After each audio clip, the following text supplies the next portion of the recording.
and how people win this 2024 election. If anybody try to rake and anybody play any game on both sides to win this election and disrespect the will of the people and the vote of the people and will sabotage the will and the vote of the people, I'm telling you, there will be an outcome, and Ghana will be shocked. That is it the same Ghanaians that are quiet, loving people, don't want trouble, let everything go? You wait and see. Write what I'm telling you. Write it on your journals. It will come to pass from 2024, 2025. If anybody plays any game, I'm telling you, hear me. And those of you, both political parties and the independent, if anybody uses any means, rituals, sacrifices, conspiracy, consultations, and uses any means than respecting the will of the people to sabotage the will of the people, to create an outcome that is against the wish and the will of the people of Ghana, I'm telling you, the implications will be unbearable. And for anyone whose blood will be shed, that blood will cry upon you and your descendants forever. The implications will not be easy. And those of you who will take money to manipulate the situation for somebody to win against the will of the people, let me tell you, you will have that money, but you will not eat it. You won't chop that money. Because it is blood money. It is money acquired the wrong way. And somebody need to say it.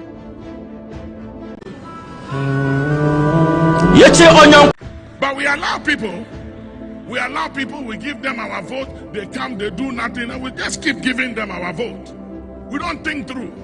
Somebody was talking to me about what's going on in Kenya, and I said, what you see happening in Kenya, there is a possibility in that, in the pipeline, but it's an undercurrent with the youth. It's around 2025 going. Depending on the outcome of the election, and how people win this 2024 election. If anybody try to rake and anybody play any game on both sides to win this election and disrespect the will of the people and the vote of the people and will sabotage the will and the vote of the people, I'm telling you, there will be an outcome, and Ghana will be shocked.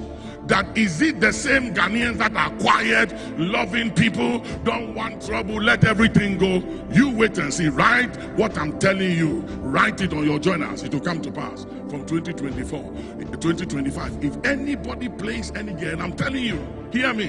And those of you, both political parties and the independent, if anybody uses any means, rituals, sacrifices, conspiracy, consultations, and uses any means than respecting the will of the people to sabotage the will of the people, to create an outcome that is against the wish and the will of the people of Ghana, I'm telling you, the implications will be unbearable.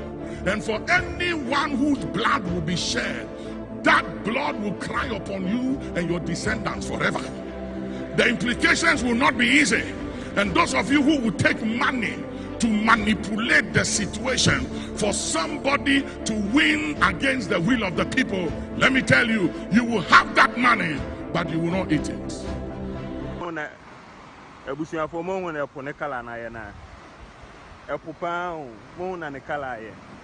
Galamsey na mo ye ne kan wasem na mo ntie no mo help ne kala epu na ye brown no sumo epu na ye brown no galamsey na mo ye ne kan na mo ntie no mo he epu no na ye brown no mo help no epu pa ni epu na ye brown no epu na ye brown sumo e kana muntie no galamsey na mo ye ne kana muntie no epu na ye brown no ye kwa ko chiro mu bebi a pra ene eyi ne bom no pra ne epu ne bom Charlie ye ko chiro bebi a pra ne epu ne bom no o sa epu na ye brown. Adesa say I say ya na so just watching no swallow you. I could not take it. You want to question ko ana ko. Once. Yeah. Kadri moko. Esperiama. Yodi anu abeje. No. Yodi abeje. The man cost on. No, I don't know. I can't trust a room. Na mami kan chilo. Hey, the boy was said, yeah, is zero. You won't be out. You won't be out. One touch, one touch. You know. I really now. Hey.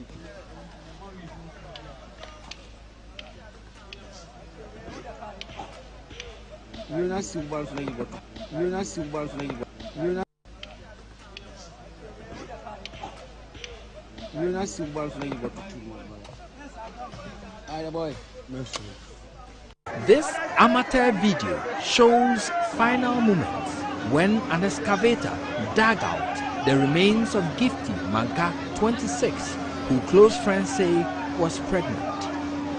Her death tells a tragic tale of the dangerous impact of mining in residential facilities at Odumase in the Asante Central Municipality. So imagine waking up in the morning and deciding to visit the nature's call. What is supposed to be a natural activity turns out to be your death. This is what happened here today at Odumase in the Asante Central Municipality. The lady in question, a young woman who lives in this house, was attending to nature's call. The entire structure in which she was doing her business collapsed in a heap, went down into what is supposed to be a mining pit. Now, if you look around this area, there are lots of these pits within these houses at Odumase actively mining. And this is what caused the death of a lady here. Where I'm standing right now, just close to me, inside here, you could see another pit inside this house, and it goes deep down. And that is what the indigents here, this is how they do their illegal mining. The entire residential toilet sank into the deep pit beneath the building, as recounted by a resident. Yeah, it's as a result of the galamsey. It's not about the toilet. And we have to speak the truth. And we need to stop it. And we have to come together as a nation to stop this galamsey madness.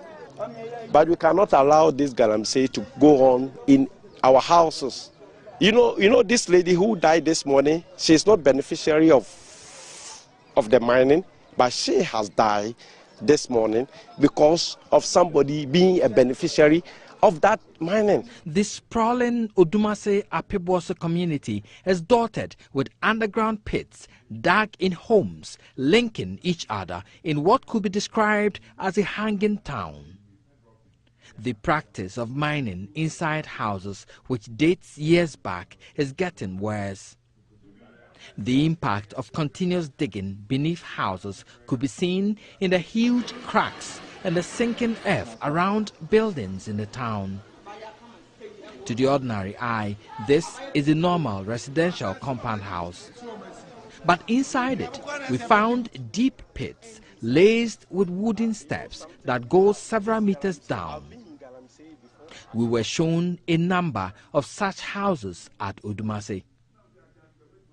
Residents are angry. No one has information. We feel say we feel when you see developing phobia day.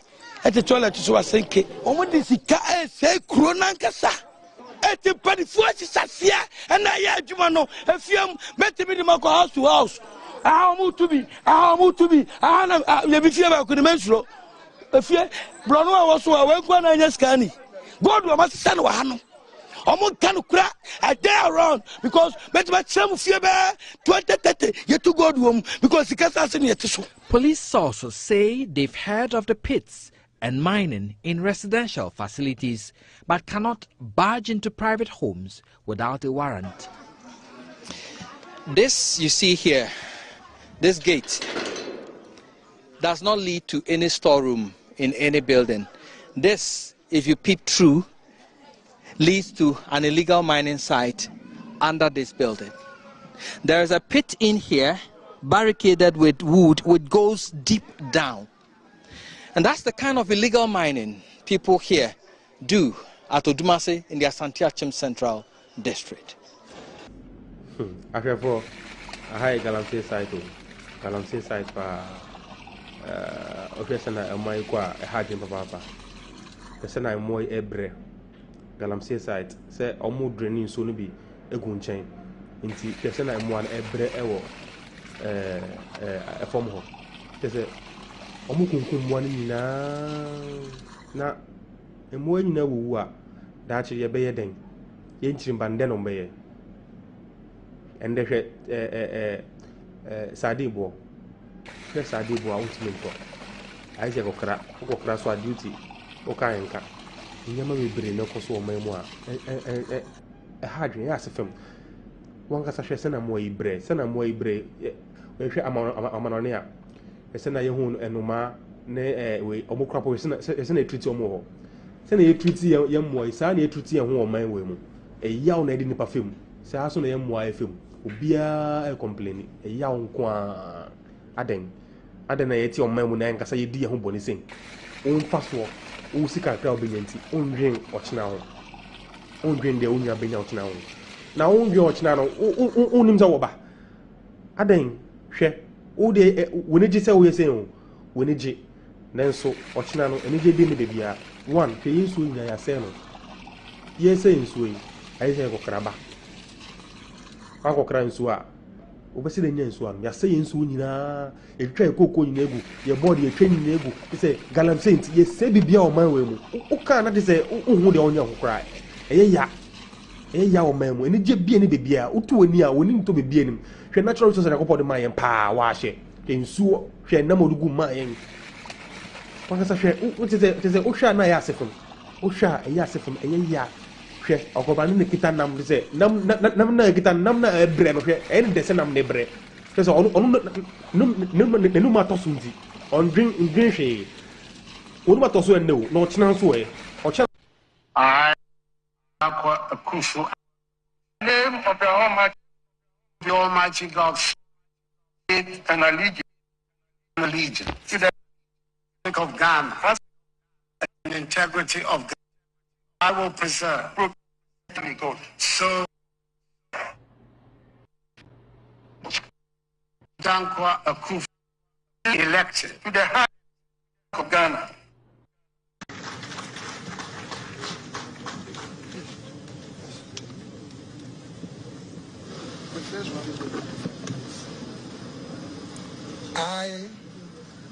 I, Dr. Alhaji Mahamudu Bawumia, do in the name of the Almighty God swear. Do in the name of the Almighty God swear. That I will bear true faith and allegiance. That I will bear true faith and allegiance. To the Republic of Ghana.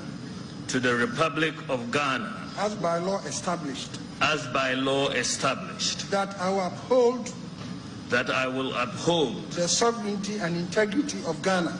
The sovereignty and integrity of Ghana. And that I will preserve. And that I will preserve. Protect. And defend.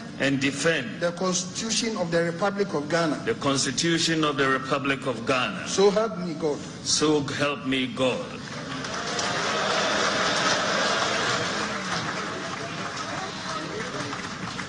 That's the oath. I, Mahamudu Bawumia, having been elected to the office of the Vice President. Having been elected to the office of the Vice President. Of the Republic of Ghana. Of the Republic of Ghana. Do in the name of the Almighty God swear. Do in the name of the Almighty God swear. That I will at all times. That I will at all times. Preserve. Protect. protect, and defend the Constitution of the Republic of Ghana. and defend the Constitution of the Republic of Ghana. And I will dedicate myself to the service and well-being of the people of the Republic of Ghana. And to do right to all manner of persons. I further solemnly swear that should I at any time break this oath of office, I shall submit myself to the laws of the Republic of Ghana, and suffer the penalty for it. So help me God.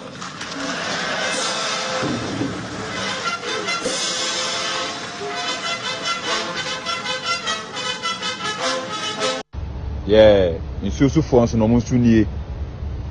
No mo woman no. I don't know the woman no ba no. The wura nsu na se. Akotwe. Anwa na wo nsu na se ni nyina. Nto mo board yellow no. Ha bon say ade ne nam so. Sa owi mo nsu no we bonsa mu no. Nsu no we pokra no mo we mo begu so a o mes dane no mes se ni nyina. Bonsa no no. Bonsa ntare no mo di wura mu no ba no mo ho su sisa no. Inji mi nu we nsu so. Ba ko bonsu na ba ko so twi load no.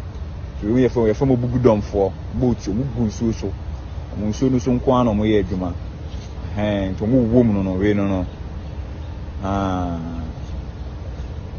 Sana nsu so fon so de no atie. En nsu bia we de kro mese no. Eno de nsu bia we bonsa ne da no. Ma condemn no kra.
For the records, Honorable Nitiwo, the defense minister, when he spoke, he mentioned no name. And this, yes, no party names. And it reminds me of a popular saying by Chinua Achebe that the majority leader often quotes. When dry bones are mentioned, old women get worried. sit down and listen. And I'm very happy when the minority leader challenged us that we will debate this matter and the culprit will be mentioned. In fact, we are ready to debate now. If we are to look and investigate both sides of the house, you have had the opportunity to rule this country before. I can tell you, you polluted the water more than us. You polluted the water more than us. So let's get matters straight. We are threatened in a way that if care is not taken, we will not be able to have water. Mr. Speaker, this is as a result of galamsey. And he is the Minister for Defense. The President of State is President Nana Addo Dankwa Akufo-Addo. So if the President has failed, he should admit so.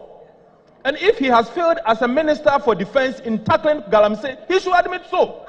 It is wrong for him to cast insinuations and aspersions and creating impressions that somebody is making political statement. The executive power of state is with the President. And you are the Minister for Defense. If you can tell us that you cannot deploy the military to stop galamsey, but you can deploy the military to stop the exportation of maize. And it is not possible. Copy the rest of the 24 hours. Yakubu go we are and you may order. Yeche onyankopon kura wobo asase no anaju woda. Na hoy na ka kire wo se onyankopon ade sa woda. Na nka onyankopon sebe nka woda ade sa. Ka wanya wo ho bebia na ogina no. Na watimi aka se ade sa nyankopon na wobo asase no woda.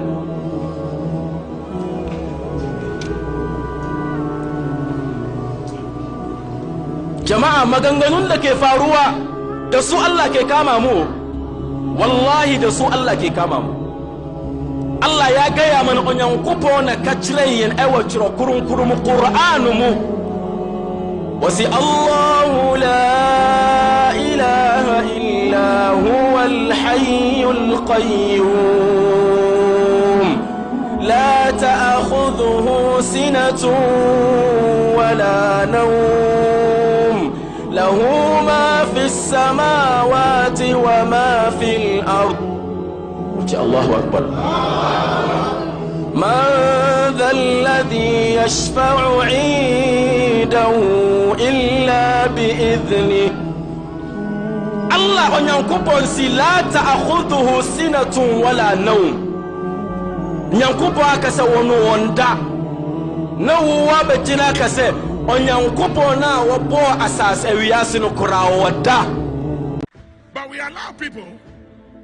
people, we give them our vote, they come, they do nothing, and we just keep giving them our vote. We don't think through. Somebody was talking to me about what's going on in Kenya, and I said, what you see happening in Kenya, there is a possibility in that, in the pipeline, but it's an undercurrent with the youth. It's around 2025 going. Depending on the outcome of the election and how people win this 2024 election, if anybody try to rake and anybody play any game on both sides to win this election and disrespect the will of the people and the vote of the people and will sabotage the will and the vote of the people, I'm telling you, there will be an outcome and Ghana will be shocked. That is it the same Ghanaians that are quiet, loving people, don't want trouble, let everything go? You wait and see. Write what I'm telling you. Write it on your journals. It will come to pass from 2024.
What is the difference between the ordinary thief and a political thief? Number one, the ordinary thief steals your money, your bag, your watch, and your jewelry, isn't it? But the political thief steals your future, your career, your education, your health, and your business. Number two, the hilarious part is that the ordinary thief will choose whom to rob. But you are the one who choose the political thief to rob you. Because we choose them. We vote them. We blindly say we are not blind. Who is deceiving who? The ridiculous part of the whole issue is that we will fight to defend and protect our belongings from the ordinary thief. Is it not? But we fight each other to defend and protect the political thief. Is that not what we do? Thugs will be fighting themselves to protect those that are stealing our career, stealing our job, stealing our health, stealing our success. What a shame. If you reach a certain stage in life and there is nobody who can look you in the eye and tell you the truth, you are doomed. And that is where our country has gotten to. We need to rescue this country. Wallahi. And I feel very terrible as a Ghanaian at this time. This country is in serious trouble, ladies and gentlemen. We are in serious trouble. We need to rescue this country, ladies and gentlemen. The presidency has been so depraved, so muddied, so dirtied, that I tell you in all sincerity as a Ghanaian, that I feel terribly sad today as a Ghanaian. We need to rescue this country. Wallahi. Inshallah. Please don't cry. We shall rescue our country.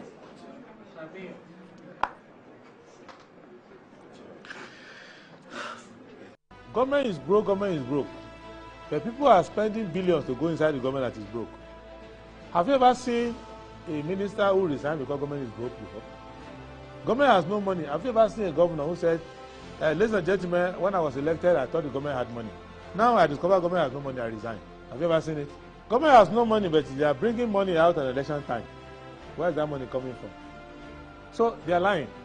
What is happening is that there are two types of wicked people in government. Type 1, they eat current money.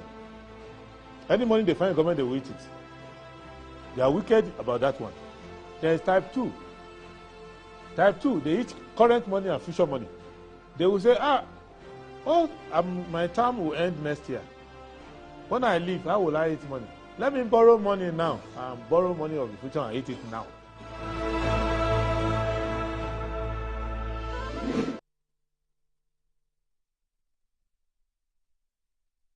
Right, hello, good morning and welcome to the show. This is Good Morning Ghana live on Metro TV. It's a Thursday, the 12th of September 2024. By His grace, we're alive and we're here with yet another edition of the show. Our gratitude to go to Most High God for the rare privilege of being alive and, of course, the opportunity of having another conversation around the top stories making the rounds here in our dear Republic.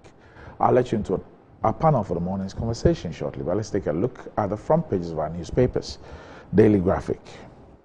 Farmgate cocoa price soars, torn up from 20,928 cedis to 48,000 cedis, back from 1,308 cedis to 3,000 cedis. More groups rise against galamsey. Alan, two others, filed to contest 2024 elections. The Ghanaian Times. Illegal mining menace. Government orders action against galamsey, pushes regional ministers Rexex to intensify enforcement efforts nationwide.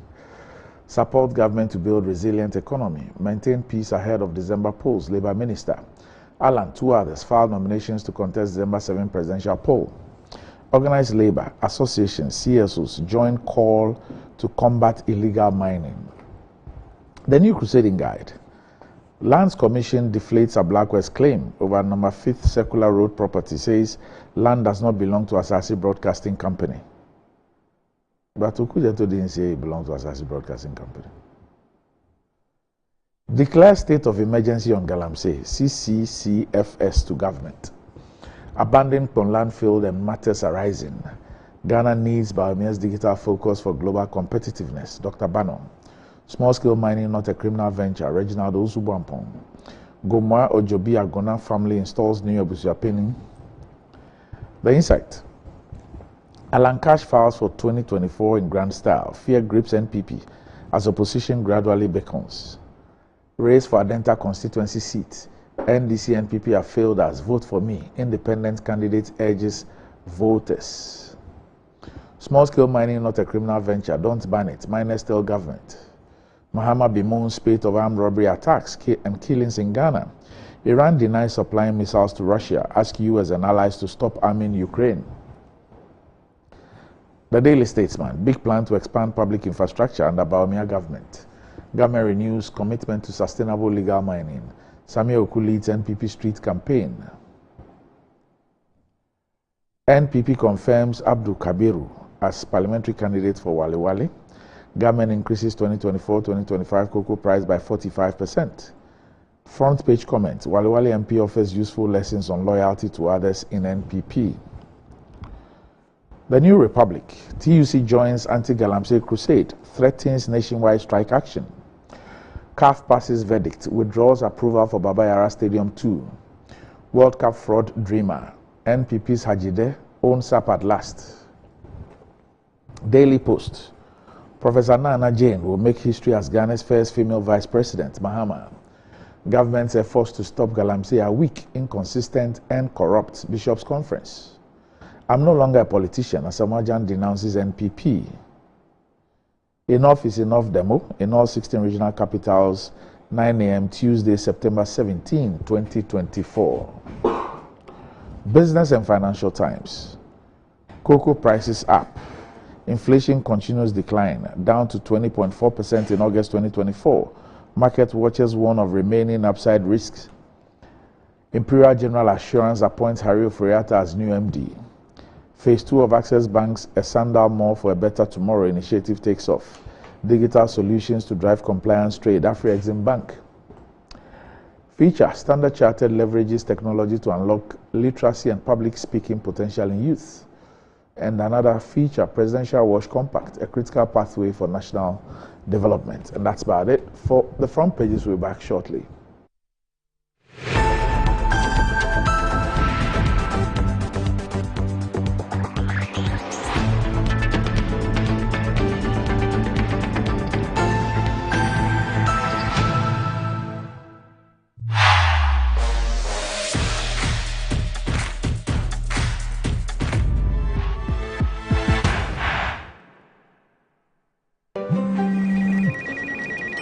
She's coming.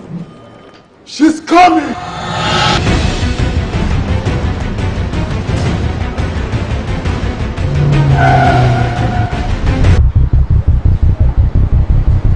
Oh, it's in. Red, how is it now?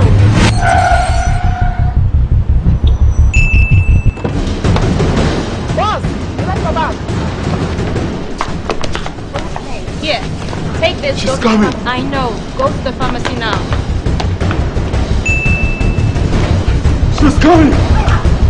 Oh.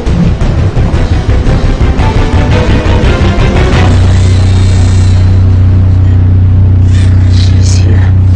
Pay faster, pay safer, and pay easy with Momo app. Download now and pay with the QR code, merchant ID, and so much more. In today's modern world, stairs are a challenge, especially for our elderly and those with health concerns. Navigating them can be difficult and even dangerous, but there's a safer way to move vertically. Lifts and Elevators Limited Company, your answer to a more accessible and secure vertical transportation. Our elevators and escalators, including top-of-the-line pneumatic vacuum elevators, Fuji elevators and escalators, offer a safer and more convenient alternative, eliminating the risks of stairs and enhancing accessibility for homes, businesses, and hospitals. Choose safety and convenience with Lifts and Elevators Limited Company. Elevate your spaces today. For more information, visit our website at www.elevatorsgh.org or call now on 0200-535-515. Lifts and Elevators Limited Company, the elevator people.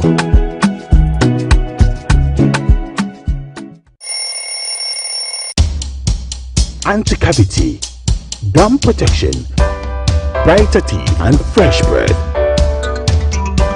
I'm a fat missy way. The patch of Bantama. Machasi. That's a cycle. It's her smile. The fresh breath. Me, Jidi said we used to Cal 360 toothpaste. Some kind. Cal 360 toothpaste. That's Kia. Cal 360 toothpaste. It's a gum protector. Onim jom kasan. Kile hosen. Cal 360 did the way. It's cool mint. Gives me fresh breath and your confidence booster. You will see so feeling kika when you know Cal 360 toothpaste. Happy smile. Cal 360 toothpaste, anti-cavity, gum protection, brighter teeth, and fresh breath. Cal, happy smile. This advert is FDA approved.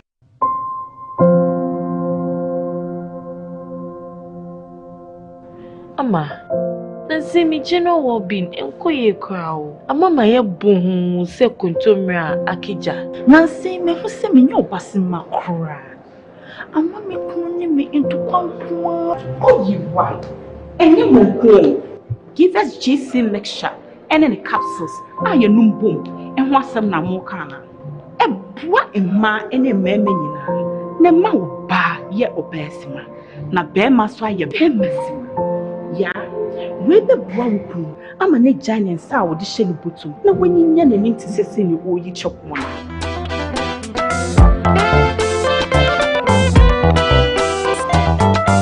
Give us heaven, give us heaven, give us heaven, give us GC mixture and a capsule. A pin for a batter, one more menu for one kwada when if you do me Choose the perfect prize every week and stand to win your choice of exciting prizes. All to get more of what matters to you. Exclusive to Betway. Betway, get way more. Terms and conditions apply. Regulated by the Gaming Commission of Ghana. No under 18. Welcome to Rehoboth Palms, Ayimensa, where your future home is taking shape. Discover a community like no other, designed for families and individuals seeking comfort and connection. Enjoy a host of amenities, including a swimming pool, tennis courts, kids playground, and serene sitting areas, all designed for your enjoyment. Embrace the opportunity to be part of this vibrant community with flexible installment plans available. Your dream home is waiting at Rehoboth Palms, Ayimensa, where every moment is a promise of home and affordable luxury. Visit us today at 145 North Legon, Accra. Call us on +233 244 764 499 or +233 204 950 810. For our UK clients, you can reach us on +44 190 853 3149 or +44 791 737 6631 or visit www.rehobothpropertiesgh.com to learn more. A community like no other. Welcome to Rehoboth Ayimensa.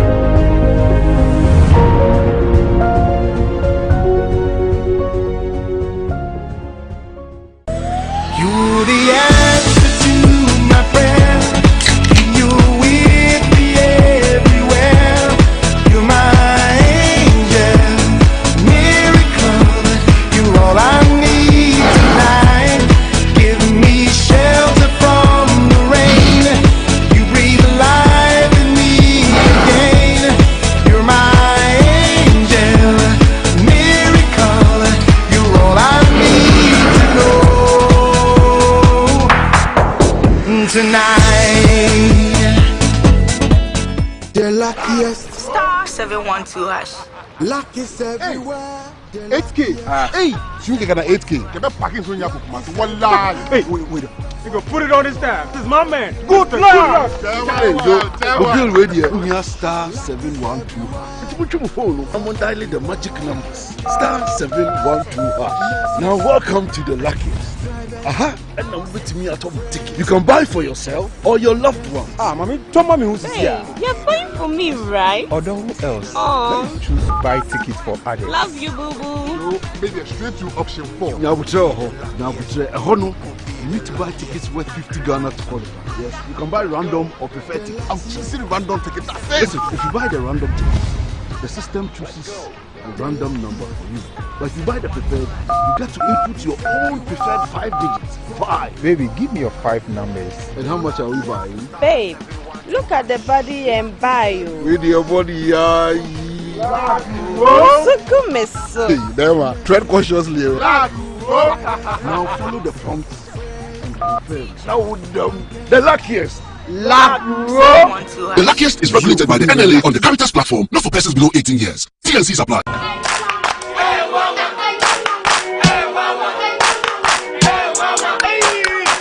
Cratchy, unemu bua unkoisha Dr. Ban uye denwa. Oh, mesi ya mfano kwa mami buru wa. Mami do buru. Mami ya tele be ko bra. Mumi mfano ko Dr. Ban ho. Dr. Ban o ya de. Bra, se pa no mpemu adwuma sasabro sro Dr. Ban o ye. Sai ni kemi kwa na meka. Oh no mpemu ni mdi onu na ye expert nya zanfo no. O akra eni kumasi no mpemu expert yen kan kyerɛw.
Right, welcome back to the show. If you just joined us, this is Good Morning Ghana live on Metro TV. And I'll let you into a panel for the morning's conversation shortly. But it's been an awesome journey with Momo from MTN. 15 years of ease, safety, and convenience. I guess you don't even recollect that you've been doing Momo for the last 15 years. Well, this is definitely worth celebrating. That's why the Momo at 15 Rewards is here with amazing cash prizes to say thank you. Send money to an MTN Momo user or make payments to an MTN Momo merchant at no cost whatsoever, only on MTN. So go on, download Momo, my Momo on App Store or Play Store to enjoy this. Just Momo it everywhere you go. So just download my Momo on the App Store or Play Store. Terms and conditions apply. And if you're thinking of getting that toothpaste that will take care of the entire family and save you some money, the recommended family toothpaste is Kel 360 toothpaste. It's approved by the Food and Drugs Authority. Kel 360 toothpaste provides you and your family with all-round dental protection throughout the day with freshness. Kel 360 toothpaste is good for kids, children, and adults. Let your family be a proud family when they step out by constantly using Kel 360 toothpaste. Kel 360 toothpaste brightens your teeth, prevents cavity, and with its cool mint gives you fresh breath throughout the day and protects the gum from decaying. For consistency and quality, use Kel 360 toothpaste. Kel 360 toothpaste is another product from Samara Company Limited, producers of Sasso. Is available in all supermarkets, malls, and provision shops. Call Samara Company on 0246 864 798. Kel 360 toothpaste, happy smile. And enjoying the fruits of your labor, they say, is as important as enjoying the mansions of your labor. However, the pains of climbing the stairs could be challenging irrespective of your age, but worry no more. Lift and elevators have got you covered with the best portable American pneumatic vacuum elevators in the market today. It's a simple self-supported elevator for both homes and offices, and guess what? It can lift your goods too. Wheelchairs can fit in, and they come in 3 custom-made models. It's affordable and can be installed within 3 days. Visit Lift and Elevators at Sakumon or just call them on 0200-535-515 or send a mail to elevators@gmail.com for consultations and the best solutions in easy vertical movement. All right. Okay. So with me on the show this morning, I have the Deputy General Secretary of the NPP, Haruna Mohammed. Haruna, good morning. Good morning, Randy. Also with me on the show this morning is a former Minister of Health, and he's also a member of the manifesto team of the NDC. He's in fact, he has a lot more credentials, okay. But his first name is Percival. In fact, you all know Alex, but there's a Percival, Segbefia. Good morning, Chief. Good morning, Randy. I'll find your pet name too. Good morning to your listeners. Yes. Sure. My colleague as well. Good morning. Yes. Good morning. You know, I bet one of the names I was giving was Emmanuel. Emmanuel. Okay. Okay. I shall remember it. But he got lost around along the way. I think Emmanuel is one of the names that is attributed to God, right? Yes. Okay. Yes. Christ's okay. name. Yes. All right. Okay. So Aruna, tomorrow will be the 13th of September, right? Yes, please. And that will be deadline day for submission of nominations. Exactly. As far as the 2024 elections are concerned. What's the update from your end? All done, dusted? Thank you, Randy. First and foremost, I say good morning to your cherished viewers, yourself, and welcome back to Ghana. You've been out of the country for some time. Right. And good morning to Honorable former Minister. And yes, it's true. The Electoral Commission of Ghana gave a tentative timeline of how filing should be done within the space. This time around, instead of 3 days, it is 5 days from the 9th to the 13th of this month. Tomorrow is the deadline.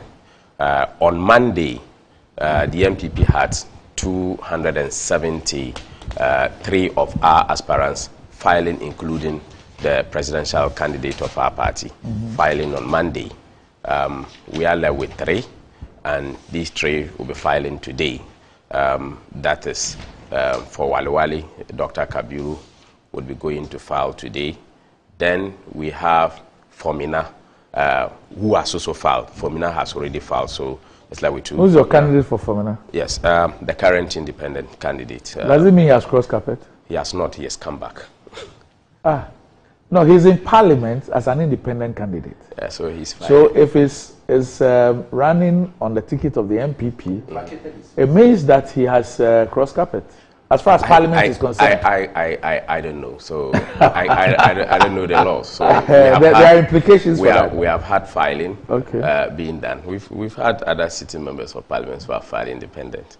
Yes. So I am not averse to. I'm not a lawyer. I don't know the laws. I believe that there are implications for lawyers have we'll find out. Don't worry. Matter. So we've had this filings being done, and I believe that we are ready to go because we virtually have all the 276 filing to contest for the 2024 parliamentary and presidential elections. So Kabir is filing today? He will file today. Oh.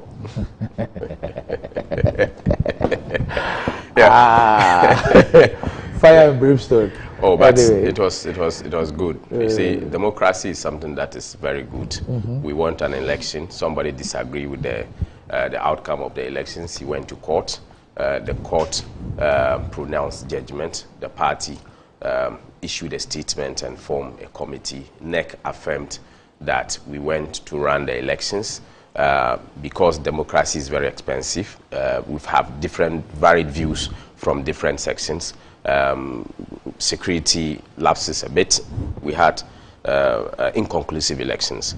And, you know, the constitution of the New Patriotic Party in Article 12 talks about selection of parliamentary candidates.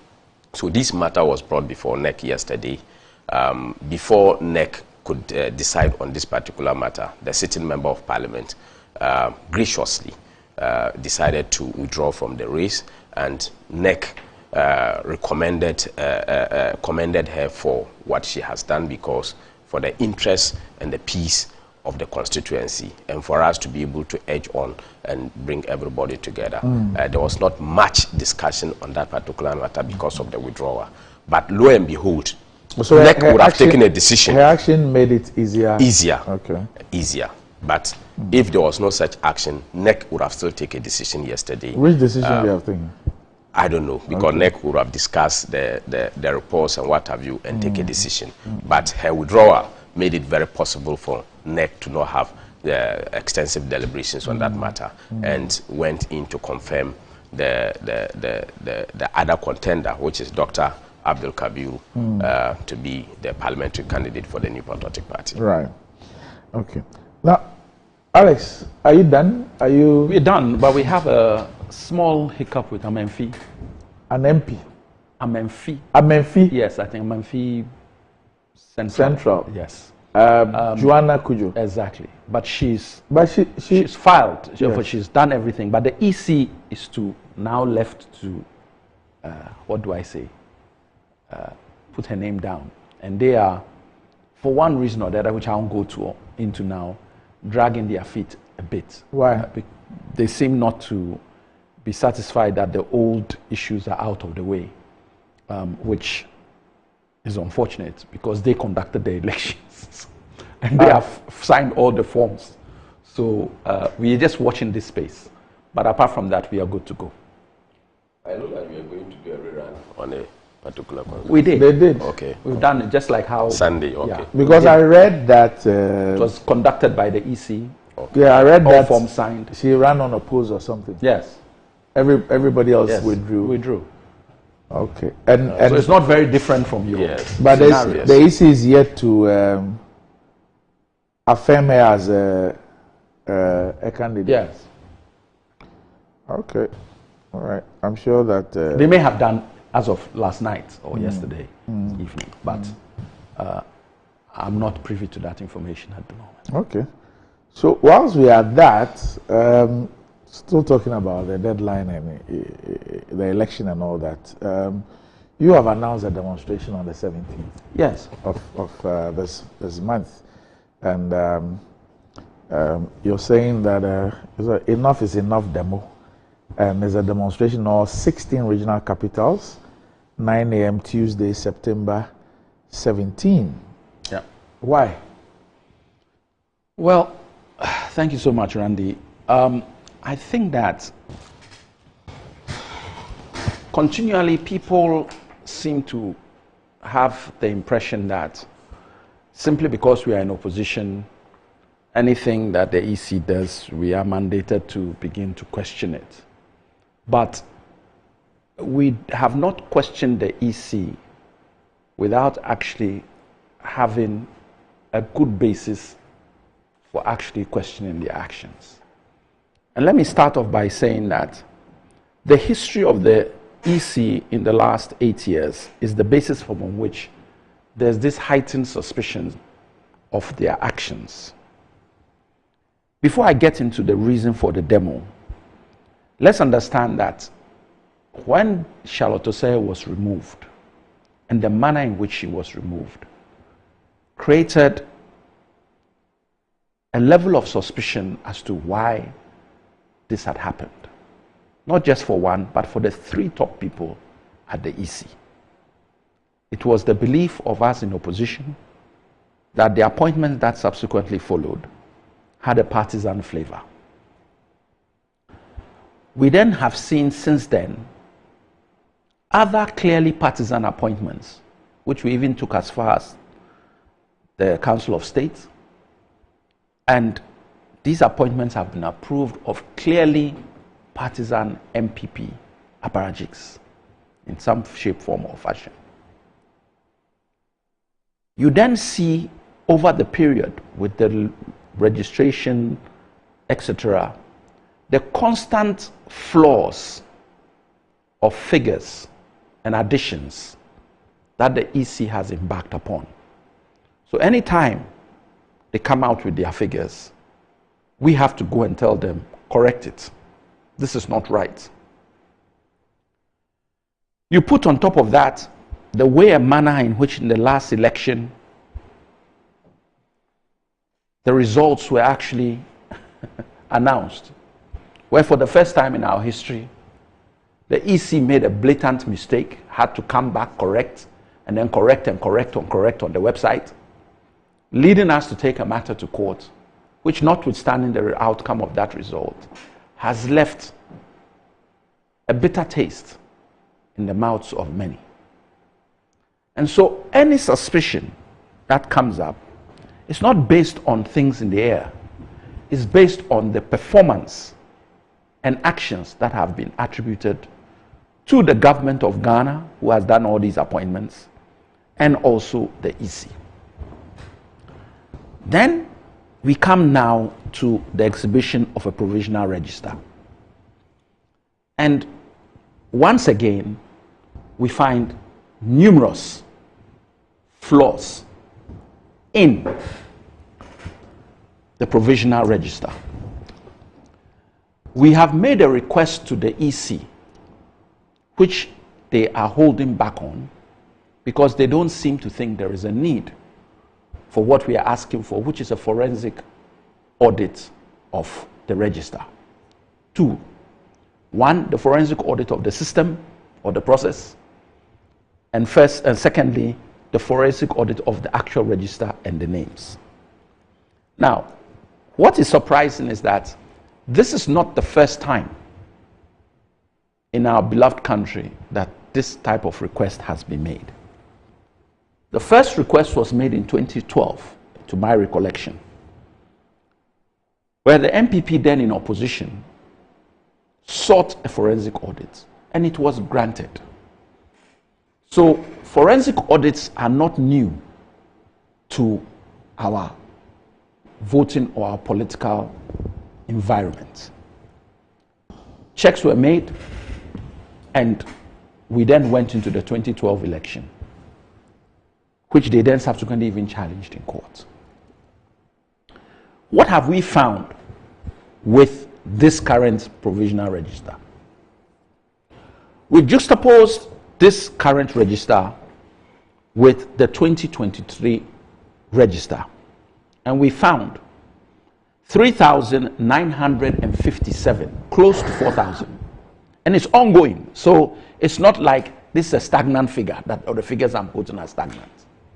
But for now, we found 3,957 voters who were in the 2023 register have been excluded or deleted from the 2024 provisional register.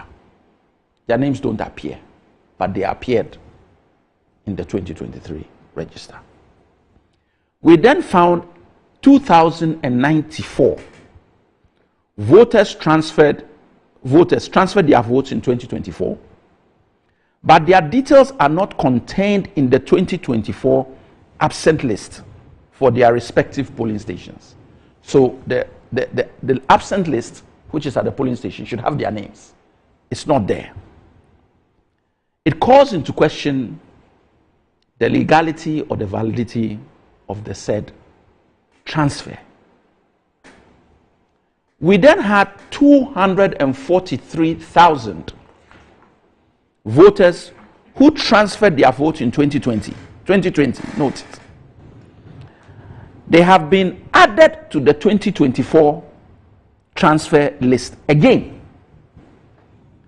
thereby making it difficult to ascertain the accurate number of 2024 transfers, because you brought people from 2020 onto the list. And the 2024 provisional voter registers are therefore bloated, and they have to find a way to rectify this. Furthermore, we have about 15,000 voters that have been captured on the EC transfer list with no indication as to where they were transferred from. So for all you know, these are names that have just been put on a transfer list, and we do not know where they have come from. And for us, it causes major concerns. For the EC to believe that because they've put out a register for us to come in to point out problems that may exist so they can rectify, is unfortunate. Because yes, that is what we are there to do, to check. If you have 150, even 1,000 discrepancies, it can make some that argument may hold. But there's this penchant for thinking that we will do the wrong thing, waiting for us, the political parties, or for that matter, the NDC, to come and correct. And that cannot be right. They constantly, and this is why I gave the history, constantly the EC is getting it wrong. They have shown that they cannot do the job properly. So each time they do it wrongly, we have to now come out and say A, B, or C. So we've decided, look, let an independent party come and look at what you've done. Let's see your systems. Why are these flaws occurring? And once we are all satisfied with their outcome, the suspicion is gone. I don't know why the EC feels that this is a request that is too much for them to stomach. I believe that the government is also creating problems for itself, or for that matter, the MPP. They never seem to have a problem with the Electoral Commission in all these issues. We've seen them in opposition and we know what they've asked for. We would have thought by just giving out this rendition, by now they will be with us saying, look, for peace and quiet, let's have the audit and let's see what it captures. No. They have now become, in some circles, the defenders of the EC.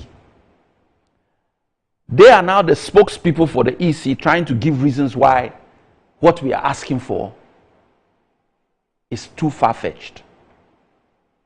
Which then begs the question, what is it at all? What's the issue that is trying to be hidden? Because that's where this political season, 3 months to an election, what is being hidden? Why is it that a forensic audit of the register, which will answer all the questions for us and let all of us go into the election feeling that nothing untoward has been, or even if there are any issues, they can now all be clarified. It's almost as if bring what you have, and when we rectify it, if you haven't seen other things, and we won't touch it because you haven't raised it. They are supposed to give us a clean register. And that is their duty and their job. So with this type of flaws that I have given, and we are not talking of small numbers. These are huge numbers. It beggars belief that anyone who has heard what we've said, and let's not forget, we had a meeting with the EC here. When we went there, they indicated that, oh, the name that we had called was on the register. Really? We asked, where is the person who is registered, the name that you have given us, where is their polling station on your thing? The person's polling station was somewhere in the north and the person was based in the south. So where was he? If we hadn't identified it, on polling day, where was he going to vote? He doesn't know that he's at Pusiga. How is he going to get from north to Pusiga? He doesn't have a clue. So you have disenfranchised the person anyway. Even if he knew, what transport is he taking to Pusiga? That's not where he votes. So I think that the EC should allow the forensic audit to take place. And definitely enough is enough. If they come out, obviously, and allow the forensic audit, it may change the position. Forensic audit by who? To be conducted by an independent party. The last one was done under the auspices of UNDP, I believe. And I think it was KPMG that did it in 2012. So it's not after Randy, this is not the first time. It's been done before. And if they just give the go-ahead, it will be done again. Let us all go to bed and sleep and know that, look, this register is now one we can work with. At the moment, were you not given the the needed assurances? Because from what you're saying, yes, the Electoral Commission does not doubt the issues you've raised. No. They have not said, yes, that they disagree. Yes. There are no basis for the issues. Yes. However, they believe that the essence of the exhibition, yes, was the exposure of such anomalies to be rectified. And therefore, they have the capacity to do the necessary rectifications or corrections. When you are relying on us to tell you what you have done wrong, why can't you see what you have done wrong? And you constantly do wrong things. The figures you keep churning out are never correct. Simple addition you don't get. We should rely on you, or we should go and fix it and come. Then what is the point of your existence? What is the point of your existence? You are relying on us to come and tell you what you have done wrong. If it's a limited number, we even understand. The numbers, figures I'm talking about, 243, what are we talking about? Over 200,000, 250,000 getting? No. They have clearly demonstrated, that's why I gave you the history, that they can't add. They cannot, even 2020 results, they had to declare them how many times? And we are now with a register, and we are now supposed to accept that all these figures that are coming out, when we give it to them, they will now go and rectify. And as we speak, there are things coming out each day. They should do the necessary. They rather should go and say, hey, these things that have come out, there's a flaw. And we are 3 months to an election. To keep ourselves out of any difficulty, let's go and do the audit. And the government should immediately just find the money, give them, and let us sort ourselves out. Yes, we found money for other things that don't matter. This matters. Our whole democracy is on the line. So there's one of the issues that I need some clarification on. Yeah. So I read that you said that when I say you, I mean your party, that you found out that people who were on a transfer list as far as the 2020 elections were included So in the transfer list for 2024. Yes. What was the reason given to you by the EC for that occurrence? They haven't given any reasons for anything we've done. In fact, when we went to them first, they said they started challenging it, and when it was brought to them, they realized that there were mistakes. So they have now, I believe, requested that we give them all the shebang of what we have, so that they can now look at it and that's where we are. So they haven't really given any answers to any of the issues that have been raised. But did they confirm that what you found are exactly what they have also found? They haven't confirmed anything except the ones that were dealt with on the day. Okay. So it's like, now bring what you have in totality. As and when you find? Well, what you have now, and that's why we are saying that we are constantly on the register. But that's not our job. I mean, if we've given you a few even, by now you should be saying something is wrong. And we've put this out there. So it's for them to now come up with a statement and say, look, we don't agree. We feel that this is wrong reportage, this or that. But explain it. Because we have the detail and the figures. And we are working with the same register that you gave us. So we are clear in our mind what it is. And we believe, therefore, that we cannot rely on their expertise any longer to get it right. Because constantly, even in the registration exercise, they were getting figures wrong. Constantly, they are getting figures wrong and making mistakes. Constantly. If nothing changes after the Tuesday demonstration, what would you do? We will cross that bridge when we get there. All right. Aruna, let me bring you. Thank you very much. I've listened to my senior former minister. The democracy in Ghana is getting very beautiful. It's getting beautiful because the NDC is learning the game and joining to be able to contribute their quota to electoral reforms in Ghana. Before then, everybody knows the contribution of the New Patriotic Party when it comes to electoral reforms. We have always taken a positive direction when it comes to that. And I want to correct one thing. In 2012, there was no forensic audit done by the Electoral Commission. Okay. We made a request during the election petition for an audit of the pink sheets in court. So the audit that was done was an order of the court for KPMG to do an audit of the pink sheets where we had found various errors relative to the conduct of the 2012 elections. We made a request for an audit of the register, not a forensic audit, in 2015. Kobna Ajay-Jabon was the General Secretary at that time. We made a request which was not granted. the campaign manager. You made a request to the EC. To the EC for an audit after the campaign manager, Peter McMenu, had made a revealing issues from the register where we were comparing with neighboring countries such as Togo and the minors on the register. When we made this particular statement and make this request, at that time, their first national vice chairman, which was Ofusam Pofu, who later became the national chairman, told us that MPP calls for audit of the voters register is absurd. Absurd. Absurd, right? The general secretary then, now national chairman, told us that if you believe EC has lost credibility, you have a problem. The current flag bearer of the NDC told us at that time that EC can't rig elections for any party. They vehemently oppose our request for an audit of a common voter register.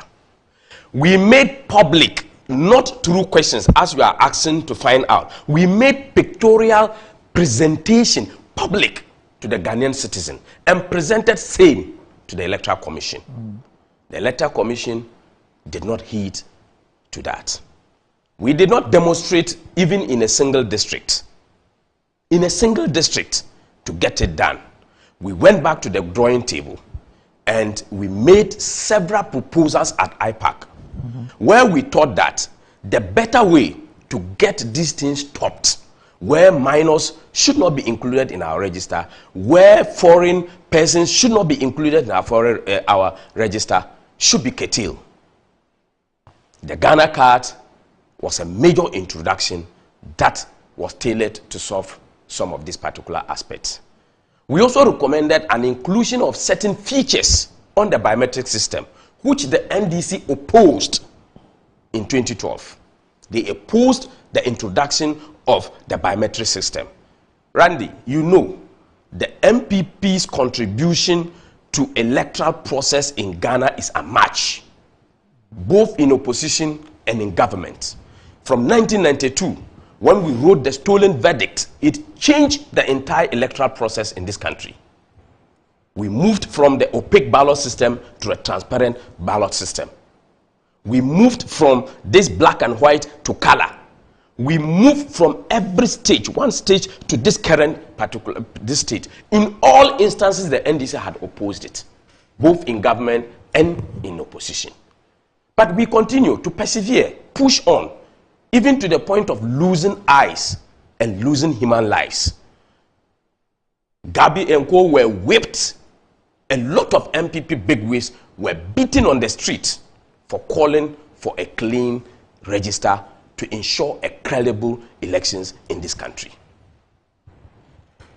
Randy, again, I want to make this point. There has not been any partisan appointment into the EC. In this country, if we talk about partisan appointment, you know I was appointed as a Deputy General Secretary. It's a partisan appointment because the party does the appointment. When the president does an appointment, he does so from the Constitution of the Republic of Ghana. I don't know what I said. No, but it's a partisan appointment.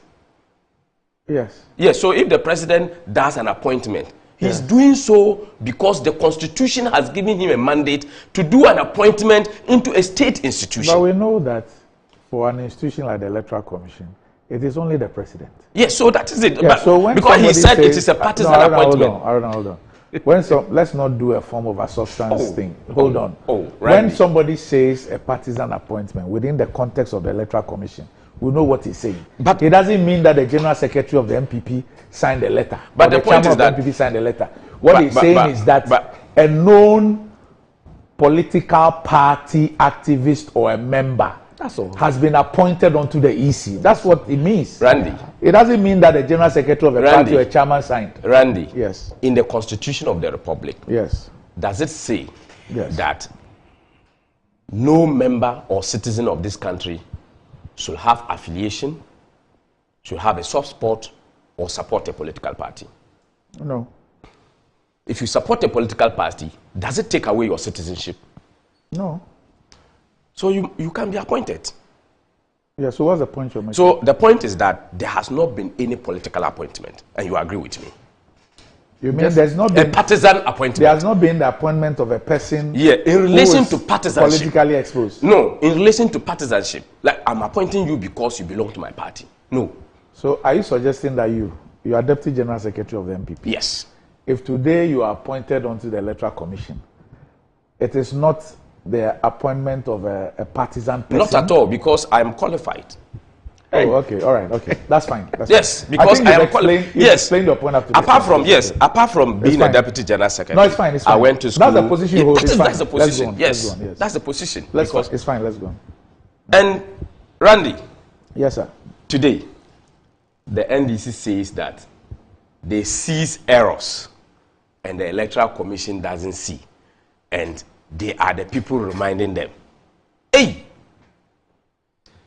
Minister,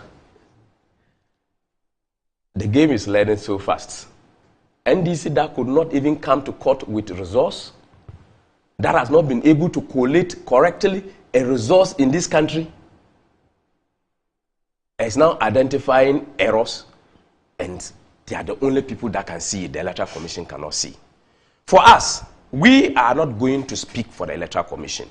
We will speak with the law.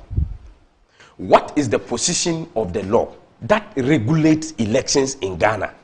And in terms of this exhibition that we're talking about, is situated in CI 91. And if you go to read 23, in CI 91 regulation 23, it spells out how corrections are made in the register. 22 tells us how or who is given the register.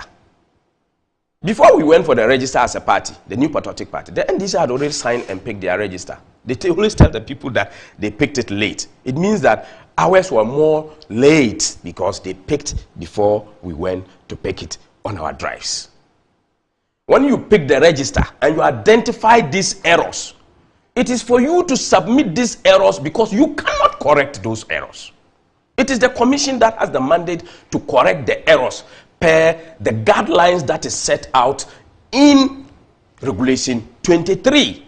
And an exhibition officer is appointed in Regulation 24. Today, the Electoral Commission is asking you, bring your evidence.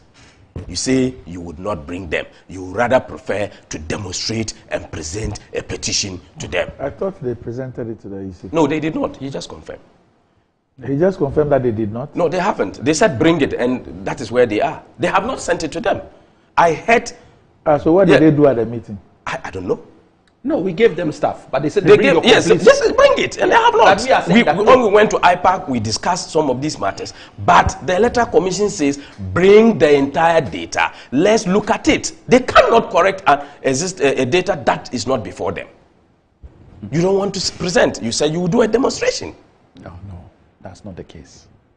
You said you will do a demonstration. Where are we? For us as a party, we are for a credible voter register. And as we stand, I hear them say register, register. We don't have a register as we stand. We have a provisional register. Which is a register? Until it is a register. A register in this country is the register that is used for elections. And that is why you refer to the 2023 one, and I accepted that it's a register.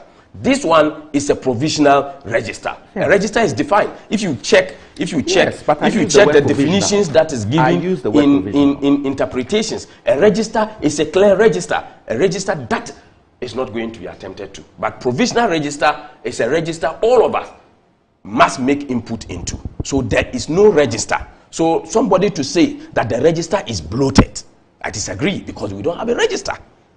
The current one we have. Let me ask you, you're the Deputy General Secretary of the MPP. The meeting that the NDC had with the EC, even prior to that, they have put out a lot of information as to what they have seen. Now, since you picked up the register from the EC, have you identified any anomalies in that register? Randy. Yes. You see, when we were identifying anomalies in 2015, when we were identifying anomalies in the 2012 elections, the NDC decided not to amplify anything. When we got the errors and were asking for this thing, they never amplified anything. When you identify it, it is not that you should come out and speak about it. You will make a request to the Electoral Commission. Randy, you agree that several reforms that I have made here, that I said the MPP champion, not all was done by amplification, just come out to talk about it. So my question to you is, yes, we have. Since you picked, yes, we have. Have you found we have anomalies? gone through, we Yes. have gone through, Yes. the IT team have gone through the register, the election directorates have gone through the register. Issues that we would have with the register, have, yes, the provisional register, have been communicated to the commission. You have done that? We have done that. What did you find? Randy, I am not in here to say what we have found, but we have communicated all the issues that what you found. So at least you now know, what the NDC say they found. The 250 we don't know. something thousand. We are only here. We don't know. They have not brought the fact out. They are just mentioning numbers. We need to know the algorithm. Do you get the point? We need to know the algorithm. How? Because you can't come out and tell me that 15,000 is done this. Yes. Where is the similarities? Are you interested? Where is the data? Are you interested in it? No, our interest is a clean register. We are not interested in how somebody will come out and say, I've gotten this. When we were talking about these similarities and what, we brought pictures. We matched them to each other to indicate that this name is in Ghana's register, this name is in Togo register, this name is this. We had brought out all these things to the public. So you need to let the Ghanaian citizen appreciate the level of which these errors can't affect. But I thought you just said that you quoted the law. Yes. And showed us what the law prescribes in dealing with these issues. Yes. Yet again, you are now referring us to what you did when you had public exposés of these issues. But Randy, we did that and we presented it to the commission too. But they went to the commission. The commission called for a meeting. They went to meet the commission. They presented what they had at the time to the commission. The commission requested for the entire information. They did not. That's what I'm saying. Randy, on PMS Press, sorry. Please, look, please your director, your deputy director was there. The Electoral Commission, the one in charge deputy director of IT, Dr. Tanko Rashid, was there. The EC officer, the new person that has been appointed into the director of elections, right? Something Bono Bio. Yes, he said that they have not submitted that. That's 3 days ago. They have not. They requested and they have not. Yesterday, I made that same point on another sister station, which Omani Boama was on. They have not, Randy. They only went, they dealt with certain matters. The Electoral Commission requested for the entire data. They are keeping on to it. Give it to them. Let them see how they will be able to deal with them. But they have come out publicly to say that they have started dealing with most of the problems that they have identified in the exhibition process. And that is what the law says. But it is in their constitutional right to demonstrate. We are not against that. We will not call their request for forensic audit as absent. We would not. We would not insult it. We wouldn't say, we are only questioning the morality that today somebody was wrong. Today you are right. That is what we are questioning. All right. Okay. Yes, you heard him. He says that you are not following due process. It's unfortunate. The argument is flawed when you say that we did something in the past and we didn't get what we hoped to get. So if you are doing it now, because we didn't get it, we will not. The question, is it right or is it wrong? Are we doing the right thing or the wrong thing? And that is not even the case. Let me first of all correct the correction he tried to make of what I said. The request on pink sheets is not what I'm talking about. When the biometric register first came out in 2012, there was a request by the MPP for an audit. And that went under the auspices of the UNDP, which I've mentioned. That is nothing to do with the audit of the pink sheets during the court hearing. Totally different matters. They shouldn't also forget that even when the register came out, you remember there was this issue raised by the now current flag bearer and vice president of our country, that there were 80,000 or so people from Togo who were on the register with duplicate. And a 5-member committee was set up to look into that matter. That is there. So they have a history of always challenging everything.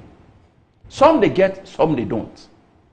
We have only done our this, and the statement I made, which you should take cognizance of, that it is still ongoing. These are not final figures.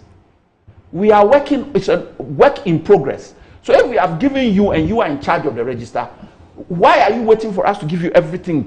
You go back and check whether what we are saying, some of the hold water. We are giving you as much as we can. We will give you the whole thing when we are done. So on the day yes, that you met with the EC, yes, did you provide them with what you had at the time? We didn't provide them with everything. We went to the cases that were examples of all the areas. Okay. Of what we felt were the issues. Okay. So they have an idea of what we say the issues are. They have now asked us to bring the full shebang. And that is what we are in the process of putting together. Because each day, the figure changes. But we do not understand why, if you had a history. You think that you've shown enough for them to know, demonstrate a basis for an audit? For an audit. No, it's not rocket science. These mistakes we are talking about, the EC doesn't, it appears not to have the capacity to deal with issues. So Alex, what do you say to the person who says that it appears that you're second guessing the EC? Because on the face of it, if they oblige the meeting and you put out what you lawyers will call prima facie evidence yes, of what you have, yes, and then there's a request that, look, give us the whole gamut, yes, and you are yet to present that, yeah, and to get their reaction, yes, why would you want to demonstrate? There is no need for us. We don't trust the EC's ability to solve this problem. We don't. Why? And I'm giving you the history. Why is it that every figure or things you bring out, and we are not talking of small figures. Let us, why? When the MPP were asking for audits, did they not trust the EC? So was the law not there? So are you suggesting that the audit you're asking for yes, is not for the EC by itself to conduct the audit, because you don't trust them to do it? We don't trust them to be able to So get what you're actually asking for is for the EC to accede to a request for an independent audit. Finish, because I mean, this is why I'm saying that if you gave us something that was, and you think you've given them enough basis for basis them to agree to an independent audit? Look, we'll give them what we have. It's not that we'll not. As I said, each day we get new stuff from the register they provided. It is for them also to go and start checking their back and come out and say, well, we have also checked, and this is what we found, blah, blah, blah. And we've also taken your issues. We don't agree with 5, we agree with 10. That will take place. But we are saying that why should this be happening? This should never have happened in the first place. It should never. To the extent, I'm not saying that mistakes will not be made. It's not an exact science. But to the extent that it has happened, it's a problem. The figures are huge. They are in this country. We've had elections, 2008, where an election was won by how many votes? When we went to time. How many votes? And you have a bloated register of over 240 something names that it makes a difference. So when we are making this request, it's not on the back of not understanding what has happened. And we are saying that history is what we use to come to a conclusion. Up to today, we don't even know the figures that you people declared to make MPP winners. Fine. We've swallowed it. And you have come again with wrong figures. When we were doing registration, wrong figures. You have come again with wrong figures. And we are saying, check this. You challenged us in the room, and you found out that you actually got it wrong. You have put people in constituencies that they do not exist. You have got transfers that are wrong. Go and check your transfer list now. Go and check it and see whether you have got it right or wrong. It's in the media. It's everywhere. These figures are. Go back and check. And don't rely on saying that, oh, we should come with this, we should come with that. Are your figures correct? They are not. And as I said, this is not the first time an audit has been requested. But we are looking for peace and equity, and we want to see justice. So you are going into election, which is a very volatile thing. What is the problem with acceding to a simple request of an audit? It rather gives the impression that you have something to hide. And all of a sudden, people who did worse in the past, mentioning countries and Togolese registers and this and that and others, and a whole 5-member committee was set up. They didn't know the law was this. Why didn't you just take it to the EC and tell the EC that, we've got this anomalies, check it. They didn't do that. They did press conference chats, pie charts and all kinds of things. You have done all that. And the law has not changed. If you have a problem, go to the EC. You didn't do that. We did. But you went to the public. Yes, we did before so we went to gone public. To the public. Is it the question because we have gone to the public before finishing our presentation? You were invited. Is a problem. Randy, they were invited, but we went to the EC before we went to public. So that makes it right. No, we didn't condemn what you are doing. Did I? I did not. You rather condemn ours and call it all kind of names. No. But Randy, see, the 2012 request of the audit. I'm not defending the EC. No, I'm speaking to the law. Which law? Because it's the law that guides all of us for the elections. The 2012 matter he's talking about was a combination of forces, parties at IPAC who called for the audit, even before they opened a registration somewhere June in 2012. So but it was not in the 2015 there was a UNDP for audit. The 2015 one we called for it. For that one it was called by the MPP. The 2012 was called by some party representatives. No, but what I'm asking you is that are you aware that the call in 2015 led to an audit sponsored by the UNDP? Are you aware of that? I am only aware of the fact that the MPP called for an audit which was not adhered to. So you are not aware of the UNDP if the UNDP have called and there was an audit, not the UNDP. No, he's saying the MPP had done so. No, please don't misinterpret or misconstrue what I'm saying. I'm not saying the UNDP called for an audit. Yes. I'm saying that in 2015, in fact, what happened was that you asked for a new register. We asked for an audit. Yes, and the NDC was opposed to that register because you thought that there were a lot of anomalies. It was not fit for purpose, and so even the issue of an audit was not important. You needed a completely that's a 2012. Yes, a completely new register, and the NDC was opposed to the completely new register because they believed that whatever the anomalies were, they could be sorted out. Yes, but subsequent to that, what I'm saying is that we have had an independent audit of Ghana's electoral register before, under the auspices of the UNDP. So it won't be something new. I am saying that the MPP never requested for an audit which was adhered to by the Electoral Commission. Okay. That is a fact. But you did?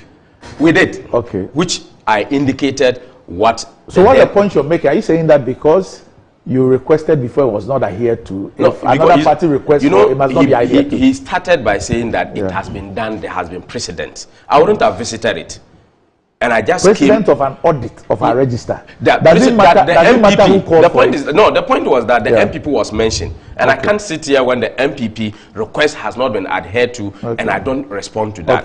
Because, because your program is a program of record. You keep it. I get you. Tomorrow it will be a position that is on fact. I get you. So that has not been That's so. Fine. But again, when we were doing that, we went to the Electoral Commission. We presented our facts to the Electoral Commission before we went onto the streets, i.e. in doing a press conference and what have you. But we didn't go to any of the Electoral Commission offices. Not to say that they should not demonstrate, because it's their constitutional right.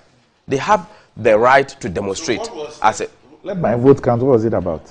Let my vote count was not... what was it about? It's not an MPP party. But MPP joined it. Yeah, we you know, even the NDC one, we can come out and join. No, I'm asking you, what was the MPP members? MPP members joined it. MPP members. Whatever it is, what was it about? So they were asking for each and every Ghanaian's vote to be counted. Okay. Make sure that it is counted, and we will still stand by. Every vote must be counted. Okay. So let my vote count was not a subsidiary of the New Patriotic Party. You should have been a lawyer. You'd have been better off. I'm sure he's done an LLB. Waiting to be the professional. I've not done so. Oh, okay. Several people have been telling me. Go. Oh, they'll be encouraging you to do it. I don't know whether I'll be able to make Semantics it is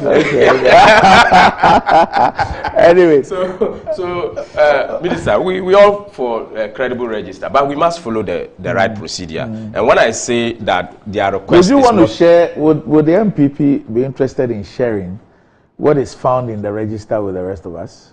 I think that if that has to be done, it has to be done through the department that is responsible for that, and that is the Directorate of I'm just Elections. asking. I mean, since you speak about your credentials, as far as electoral reforms are concerned, would you be kind enough to share with us what you have also found in the rest? Since you say you've found things and you have informed the EC, will you be kind enough to also let us know? Yeah, Doc, you see, one thing about I'm not saying now because listen, you don't have yes, you know, for you to make those things, it's good to listen more and then come out. So when the time listen, you know, there is a lot of conversation going out with respect to that. The NDC is making some statement, they are making some analysis. We are listening. A good listener makes a good decision. So all this will fit into what we are doing. And at the point that we need to communicate that to the public, I think that we'll be able to do that. But we are really happy. We are happy that the NDC has now found a platform to make sure that they will also look at the voters register, because the elections are won at the polling station. And we are very focused. What they are doing today, we did that in 2012. What they are doing today. So it means that there is a vast gap between us and the NDC.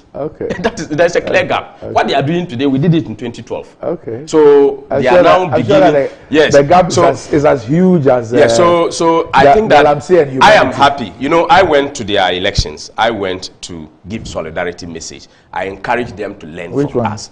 The national elections, which elected Mr. Asedun Ketia as it. Yes, I went. So I encouraged them to learn from us. And I'm happy because every teacher should be happy to see his student passing an exam. So I'm happy that I have called on them. They have listened to me. And I think that the errors and what have you they are finding, we still have to fine tune them. All you should have done this morning was to say, oh, they have put in a petition, we are watching it. I have no comment to make. Because you have asserted now indirectly that all the things that we are doing, you did it first.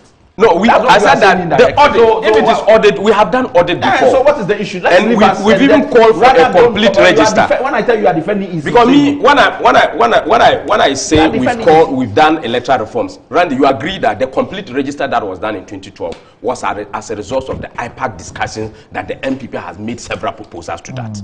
And that is true. Our data was sitting with STL. We could not get data because the Electoral Commission did not have control over the data. So we had to do something different. And that is why we made several proposals. We came out to demonstrate, we came out to do press conference. Meanwhile, we wrote to the Electoral Commission, setting out some of these particular. So it's not just for me to agree. True that a lot of electoral reform in this country has been brought about by the MPP's request in opposition. And also which was adhered to by the NDC in government in tandem with the EC. No, the NDC never accepted. Randy, the NDC never accepted with us. We only did that forcefully and constitutionally to get things done. But the NDC never supported us, Minister. That's the point I'm making is that why is it that when we want reform and you have been in that position, it's like pulling teeth. But you will never support the reform. The difference is that you were out against us. We are not out against you. We are only pointing to your inconsistencies. Because the NDC is always consistent in their own inconsistency. That is what they do. We will not attack you. We will come after you. But we will point out the morality. We will point out the inconsistency. And we will allow you to go through the process. Even though it's right. The process it's your constitutional right. But it is not a regulatory right. Your constitutional right. But this regulation. So when you were doing it, were you breaching the regulatory right? We wrote to the regulation. We wrote to the regulation.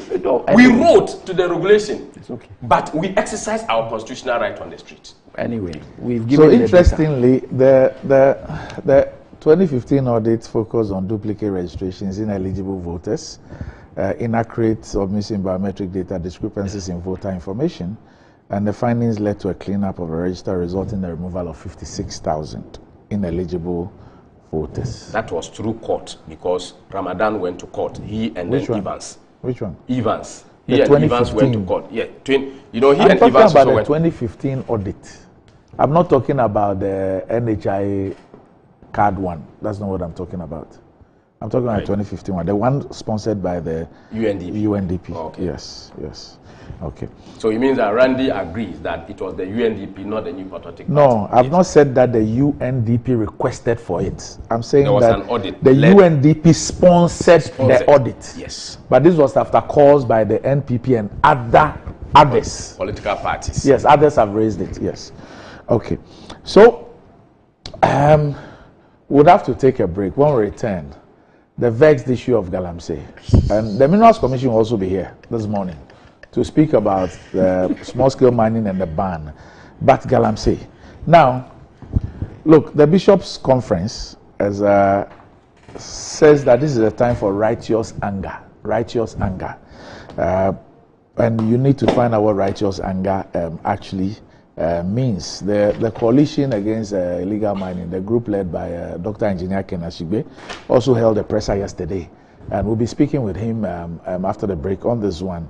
Organized labor has also made some specific request of government, and they have actually also given an ultimatum to government with respect to what to be done and when it should be done. Otherwise, a nationwide strike action. And guess what? The Apostolic Fathers of Ghana, have also issued a press statement. And if you want to know who the Apostolic Fathers of Ghana are, well, I'll let you know them shortly. So, it's signed by His Eminence the Archbishop Nicholas Duncan Williams on behalf of these Apostolic Fathers.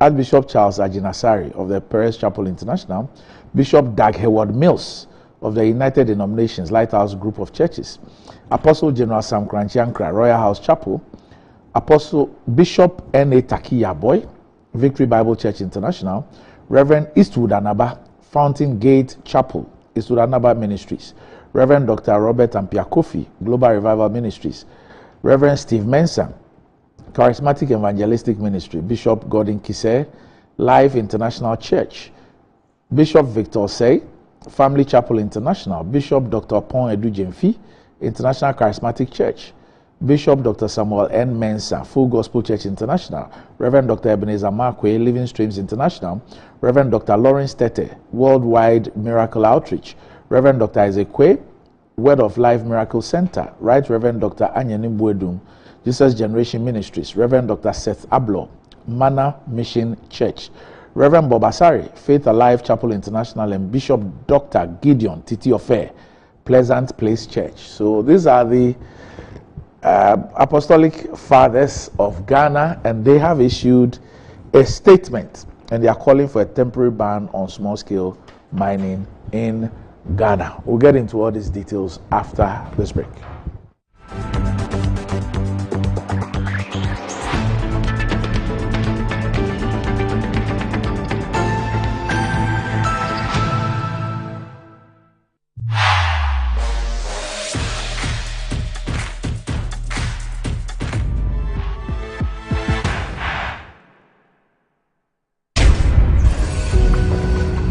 Do you know someone who's making a difference in your community?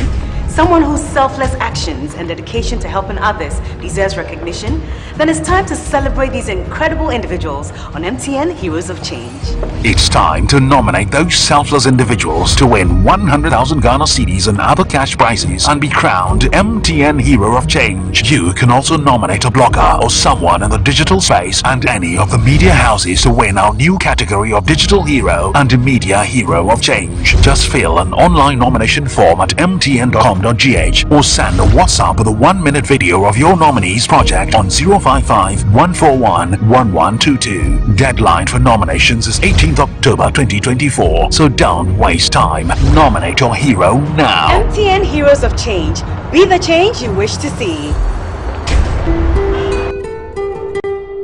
Experience the enhanced protection of Star Motor Third Party Extra from Star Assurance, an enhanced motor third party insurance policy that provides cover for loss or damage to your vehicle's windscreens, side mirrors, back glass, and other glass components. Whether it's a crack or major damage, you can drive with the assurance that your vehicle is well protected. Our commitment to you includes affordable coverage options and a claims process that is both fast and straightforward, so you spend less time dealing with paperwork and more time on the road. Also, we have proudly partnered with Hope for Little Lives, an organization dedicated to supporting children in need. By choosing Star Motor Third Party Extra, you're protecting your vehicle and making a positive impact.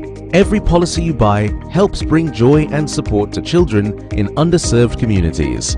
Reach out to us now on our toll-free numbers 0800-177-177 or 0302-245-906 to sign up. Let us help you drive with peace of mind and purpose.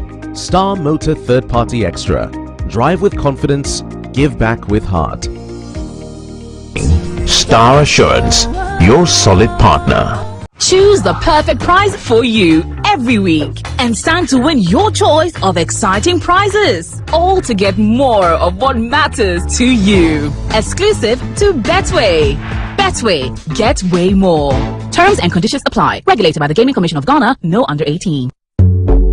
In today's modern world, stairs are a challenge, especially for our elderly and those with health concerns. Navigating them can be difficult and even dangerous, but there's a safer way to move vertically. Lifts and Elevators Limited Company, your answer to a more accessible and secure vertical transportation. Our elevators and escalators, including top-of-the-line pneumatic vacuum elevators, Fuji elevators and escalators, offer a safer and more convenient alternative, eliminating the risks of stairs and enhancing accessibility for homes, businesses, and hospitals. Choose safety and convenience with Lifts and Elevators Limited Company. Elevate your spaces today. For more information, visit our website at www.elevatorsgh.org or call now on 0200-535-515. Lifts and Elevators Limited Company, the elevator people.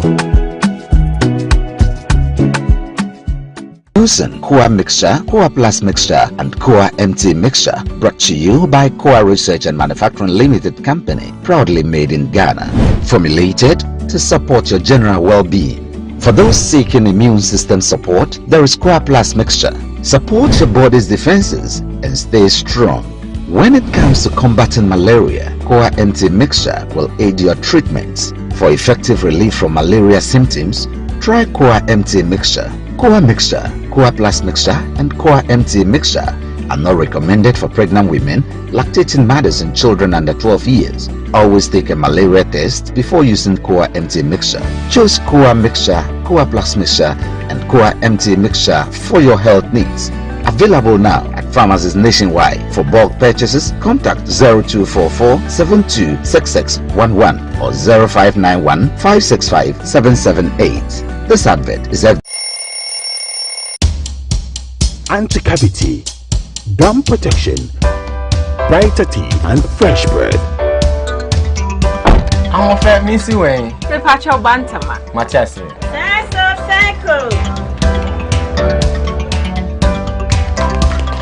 It's her smile, the fresh breath. Me, Judy said we use Cal 360 toothpaste. Some kind. Cal 360 toothpaste. That's Kia. Cal 360 toothpaste. It's a gum protector. Onim jom kasa. Kile khoseng. Cal 360 did the way. It's cool mint. Gives me fresh breath and your confidence booster. You will see so feeling kika when you know Cal 360 toothpaste. Happy smile. Cal 360 toothpaste, anti-cavity, gum protection, brighter teeth, and fresh breath. Cal, happy smile. This advert is FDA approved. Now let me tell you why you should choose Safari Valley as your conference destination. The new conference building combines modern amenities with the tranquility of nature, providing the perfect backdrop for your next seminar and corporate retreat. The only conference destination with so many activities. You don't have to travel to visit your tennis club, the gym, or the stables. They have it all. Enjoy this rooftop viewing deck, basking in the sunlight with the sight of wild animals roaming freely in their natural habitat. At my break, I'm able to practice my putting. It's a unique experience that sparks creativity and rejuvenates the mind. Visit Safari Valley Eco Resort in Ghana, bringing you closer to nature. The luckiest. Star 712 hash. Luck is everywhere. 8K. Hey, you get an 8K. Get the packing so you have to come. One lie. Hey, wait. You go put it on his tab. This is my man. Good luck. Bill radio. We are star 712. I'm on dialing the magic numbers. Star 712. Now welcome to the luckiest. And I'm with me at home ticket. You can buy for yourself or your loved one. Mommy, tell mommy who's here. You're buying for me, right? Or who else? Oh. Let's choose buy tickets for others. Love you, boo boo. Maybe straight to option 4. You need to buy tickets worth 50 Ghana to qualify. Yes, you can buy random or preferred tickets. I'm choosing random tickets. Listen, if you buy the random ticket, the system chooses a random number for you. But if you buy the preferred, you get to input your own preferred 5 digits. 5. Baby, give me your 5 numbers. And how much are we buying? Babe, look at the body and buy you. With your body, Hey, there we are. Tread cautiously. Now follow the prompts and confirm. Now the luckiest. The luckiest is regulated by the NLA on the Caritas platform, not for persons below 18 years. TNCs apply. Hello, my name is Roland Walker. I'm here at Coastal Park. It's one of the many courts belonging to estate masters, and they are into service plots, property management, and luxury homes. And just in case you want to make that decision to invest into a landed property, estate masters is the right choice to make. If it is from an indenture, a site plan, you want it also barcoded, all is available. You might have heard about Chopoli. It's where we have the next cottage of estate masters. It is not only one of the thriving, but the most inviting landed property site for you also to invest in. We encourage you, do invest in the next cottage at Chopoli. It is just close to the yet to be demarcated airport. That also will be a valuable property for you to invest in.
Right, welcome back to the show. If you just joined us, this is Good Morning Ghana live on Metro TV. Still with me on the show, I have the Honorable Haruna Mohammed and the Honorable Alex Percival Segbefia. Now, with Betway, you're guaranteed to get more chances to play. Betway's Pick Your Prize lets you choose your preferred promotion to make the perfect sports bet every week, from payout boost to cashback. Plus, you will also stand a chance to choose your own prize, from vouchers to electronics and a grand prize of airline tickets. Visit betway.com.gh to find out more. Terms and conditions apply. This is regulated by the Gaming Commission of Ghana. Bet the responsible way. Betway, get way more. And Blue Jeans energy drink has been on the Ghanaian market for over 20 years. We already know what it does for the body. It contains vitamins and nutrients like vitamin B2, B3, B6, B12, as well as taurine and guarana, which are known to boost your strength and energy as well as promote high performance and endurance. Blue Jeans energy drink has been tested and tried. It's indeed the best. Blue Jeans energy drink is for bold and active men and women. So go on, grab a cold can and power your day. It's in shops nationwide. And you can reach Budget Cash and Carry Limited on the 0208-128-190 055-001-0000. All right. Okay. So, talking about galamsey, Daily Graphic front page, more groups rise against galamsey, and the story is on page 13. And Timothy Nembe and Joshua Bediako Commission reports that more organized groups have voiced their concerns about the spate of illegal mining in the country. And it says at various events in Accra State, the Media Coalition Against Galamsey and Organized Labor asked the government to be decisive in dealing with the life-threatening menace, while the Ghana Catholic Bishops Conference and the Ghana Association of Medical Laboratory Scientists said in separate statements that the need for action had become urgent. And a multi-stakeholder coalition addressing one of the events called on the government to put a moratorium on all forms of small-scale mining, including community mining, with immediate effect. The TUC specifically warned that if government did not act on the demands by end of September, it will embark on a series of demonstrations and a nationwide strike to press for action. And the coalition further asked the government to invoke Article 31 of the 92 Constitution to declare a state of emergency to deal with the galamsey menace. The solidarity action is being taken by the Media Coalition Against Galamsey in collaboration with multiple stakeholders such as the GCBC, the Christian Council of Ghana, the Executive Women Network, and the Office of the Chief Imam, the Trades Union Congress, Organized Labor and Civil Society Organizations Platform on Sustainable Development Goals. And present at the event were the President of the GCBC, Most Reverend Matthew Jemfi, the General Secretary of the CCG, Reverend Dr. Cyril Fayose, the President of the GJ, Albert Kwabena Jumfo, the Deputy National Coordinator of Erocha Ghana, Darobosu, the Chairperson of the Executive Committee of UWN, Janet Sunkwa Mills, the Convener of the Media Coalition Against Galamsey, Dr. Kenneth Ashigbe, and the Deputy Secretary General of the TUC, Kenneth Kumsin. In separate statement, members of the coalition called on President Akufo-Addo to make good his promise to put his presidency on the line in the galamsey fight. I've also informed you about a statement issued by the fathers of the apostolic movement in Ghana, and they also asking for a temporary ban on small-scale mining, and they say that they are calling on all politicians, traditional leaders, and foreign nationals involved in this illegal mining practice to immediately stop these harmful activities. And they urge all of us to embrace the long-term interests of the nation and future generation rather than pursuing short-term personal gains. At the same time, they strongly condemn those in positions of influence who have turned a blind eye to this grave issue, driven by selfish interest and personal gain. And they urge such individuals to reflect on their actions and consider the long-term consequences their inaction will have on the environment and the people they are meant to serve. Ghana cannot afford to let greed eclipse the well-being of the citizens. And they say that their love for Ghana compels them to act. The beauty and prosperity of our nation are rooted in the land that God has blessed us with. And it is with our collective responsibility to protect it. We must show love for our country and our fellow citizens by safeguarding the land that sustains us. If we truly love Ghana, we will not destroy for selfish gain. Illegal mining is destroying what God has entrusted to us, and this violation must stop if we are to preserve the blessings of this nation for future generations. And they say the word of God reminds us of our responsibility as stewards of his creation. Quote, the earth is the Lord's and everything in it, the world and all who live in it. Psalm 24 verse 1. This scripture underscores the sacredness of the land that God has given us to protect and nurture. The Lord God took the man and put him in the Garden of Eden to work and take care of it. Genesis 2:15. A mandate that calls for us to tend the environment, not to exploit it recklessly for personal gain. So we are calling for a temporary ban on all forms of small-scale mining activities in the country, while we look for a permanent solution to this menace. And moreover, we invite the moral leaders of our nation, clergy, and all who hold positions of spiritual or moral authority to rise and decry this environmental catastrophe. Let your voices be heard, echoing the urgency to preserve God's creation and stand against the forces that seek to destroy it. Proverbs 31:8, speak up for those who cannot speak for themselves. Ensure justice for those being crushed.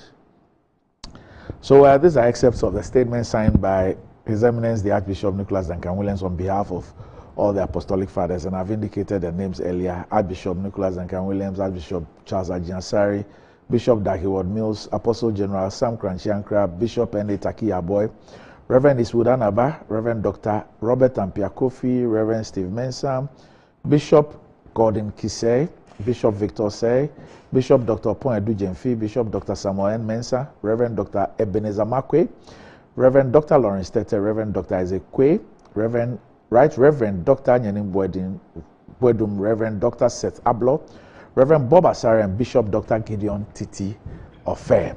Okay, so I've been joined on the line by the head of the Media Coalition Against Galamsey. Yesterday was the presser that also had in attendance the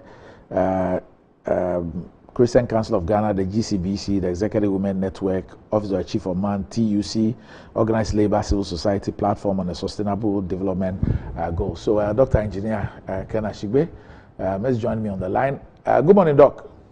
Good morning, Doc. How are you? By the special grace of God, I'm doing well. My toxicology levels are not that high yet. So are you sure? I thank God. Are you sure? I just had a check last week. So okay. So for now, by the special grace of God, thank God. I'm alive. I hope you're doing well too.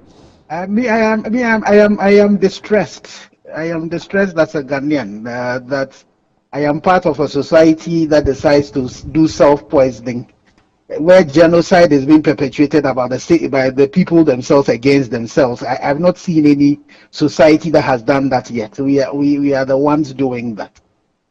Well, 6 years ago, I read an interview attributed to you in the Daily Graphic when President Akufo-Addo announced the fight against small-scale mining and said that he was prepared to put his presidency on the line. Against illegal mining, not small. Yes, illegal mining, yes. Yes. And you, in that interview, were full of praise. You were very supportive, and you actually promised that the coalition was going to be on all fours with the president, and that this was the fight that Ghana actually needed.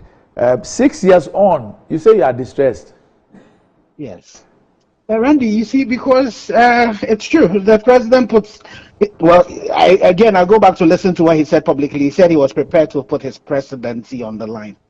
And when he did, which was in response to the work that the Media Coalition has started doing from March and April 2017, we saw the results that happened. And if you just want to use the turbidity of water as a mark, we saw how the turbidity of water improved. But then what has happened? And to really tell the story properly, you need to go back to 2016 or prior to 2016, when the NDC was in power and the NDC was fighting small-scale mining. You saw, when we were getting close to the elections, you saw the machinations of the opposition done. And, they were on the ground stoking the fire and say, you see these people, they are trying to prevent you from getting your work. The current president, His Excellency Nana Addo Dankwa Akufo-Addo, was in Obuasi denying a statement that had been attributed to him that when he comes, he would, dismantle the galamsey. And he said, no, that was not what he was, that was not his intention, and that's not what he had said. To the extent that when the NDP came into power in 2017, the turbidity of water, based on the fact that the NDC also getting close to the election, had stopped the fight, had risen to a very abysmal numbers. And then, the media had to then get in and advocate for all of that, and the presidency said, and when the presidency started fighting this, people threw that audio at him that this is what he had said when he was campaigning. Well, how come he was doing this? And then go close to the 2020 elections. There are videotapes of NDC people, now that they were in opposition, also promising people that when the former president came into power, should he have won the elections in 2021, they could return to their galamsey pit and continue doing their galamsey. And now, so after that, and then also based on the fact that the MPP themselves thought that they've lost some of the seats in these mining areas because of that, the fight has not really been what when the president said he had put his presidency on the line. We saw Operation Halt, they will come in spurts.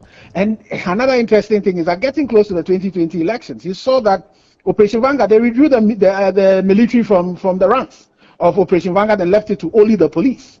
And so the fight has been lackluster because of that. And the reason why we're where we are today, one of the major reasons, is the partisanships and the fact that for the political parties, they believe that the elections fortunes are more important than the next generation. And so you realize that the NDC and the NPP all sat in parliament and they allow LI 2462 to be passed. That would allow the president to be able to approve for people to go into forest reserve, including those who were globally significant biodiversity areas, to go and mine. And so the challenge we've had is that both parties have been complicit, but as we speak, it is the president who's currently the chief of staff.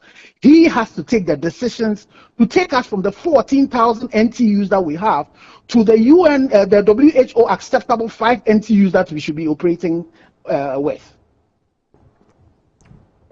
Now, Ken, there are two statements that I'd like to read to you. They are a bit lengthy, but I guess that I don't know if you've seen the statement by the Chamber of Small-Scale Mining Industries. They were there yesterday, so they spoke, but I've not seen it. I don't know whether I've not seen I've not read their statement verbatim. Okay, so they basically are responding to the statement issued by organized labor regarding with respect to the ban on small-scale mining, and they are saying that it's essential to clarify that lawful small-scale miners operate under strict regulations set by the Minerals Commission and other relevant authorities. These miners play a vital role in Ghana's economy, providing livelihoods for many Ghanaians and contributing to the country's gold production. Galamsey operators, on the other hand, are illegal miners who act outside the framework of the law and cause the environmental destruction highlighted in the TUC statement. Conflating the two groups undermines the efforts of responsible miners who are committed to sustainable mining practices.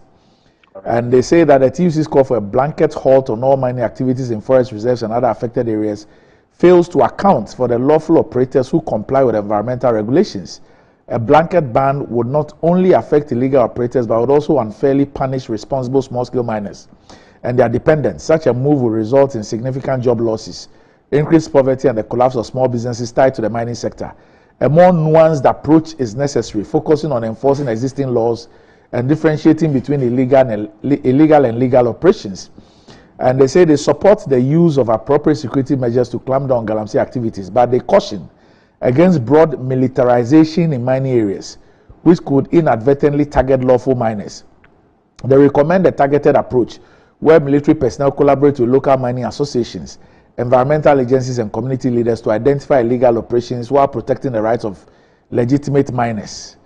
And they acknowledge the serious environmental degradation caused by illegal mining, particularly the destruction of rivers and farmlands. However, they believe that the solution lies not in the halting of all mining activities, but in strengthening law enforcement, providing technical support to legal small-scale miners to adopt environmentally friendly practices, and engaging in continuous community education on the importance of sustainable mining. And they say they are open to working with government, organized labor, and other stakeholders to address the issue. Yeah. What do you make of this? So if you see the statements that the media coalition issued, our ask for the state of emergency was over the water bodies, over the buffers that have been set. Those are illegalities that should not be happening. Then also in the forest areas. And to make this point, that the distinction between small-scale mining and the illegality has to be made clear, because it has nothing to do with size. Akonta Mine, who were fingered by the Minister for Lands and Natural Resources being engaged in illegal mining, it's not a small-scale miner, but they had gone into the Tannon Nimre Forest Reserve, and they were also mining close to a buffer, the buffer of the tunnel, which is an illegality, pure illegality. So that operation was being done by a mining firm that is not a small-scale mining firm.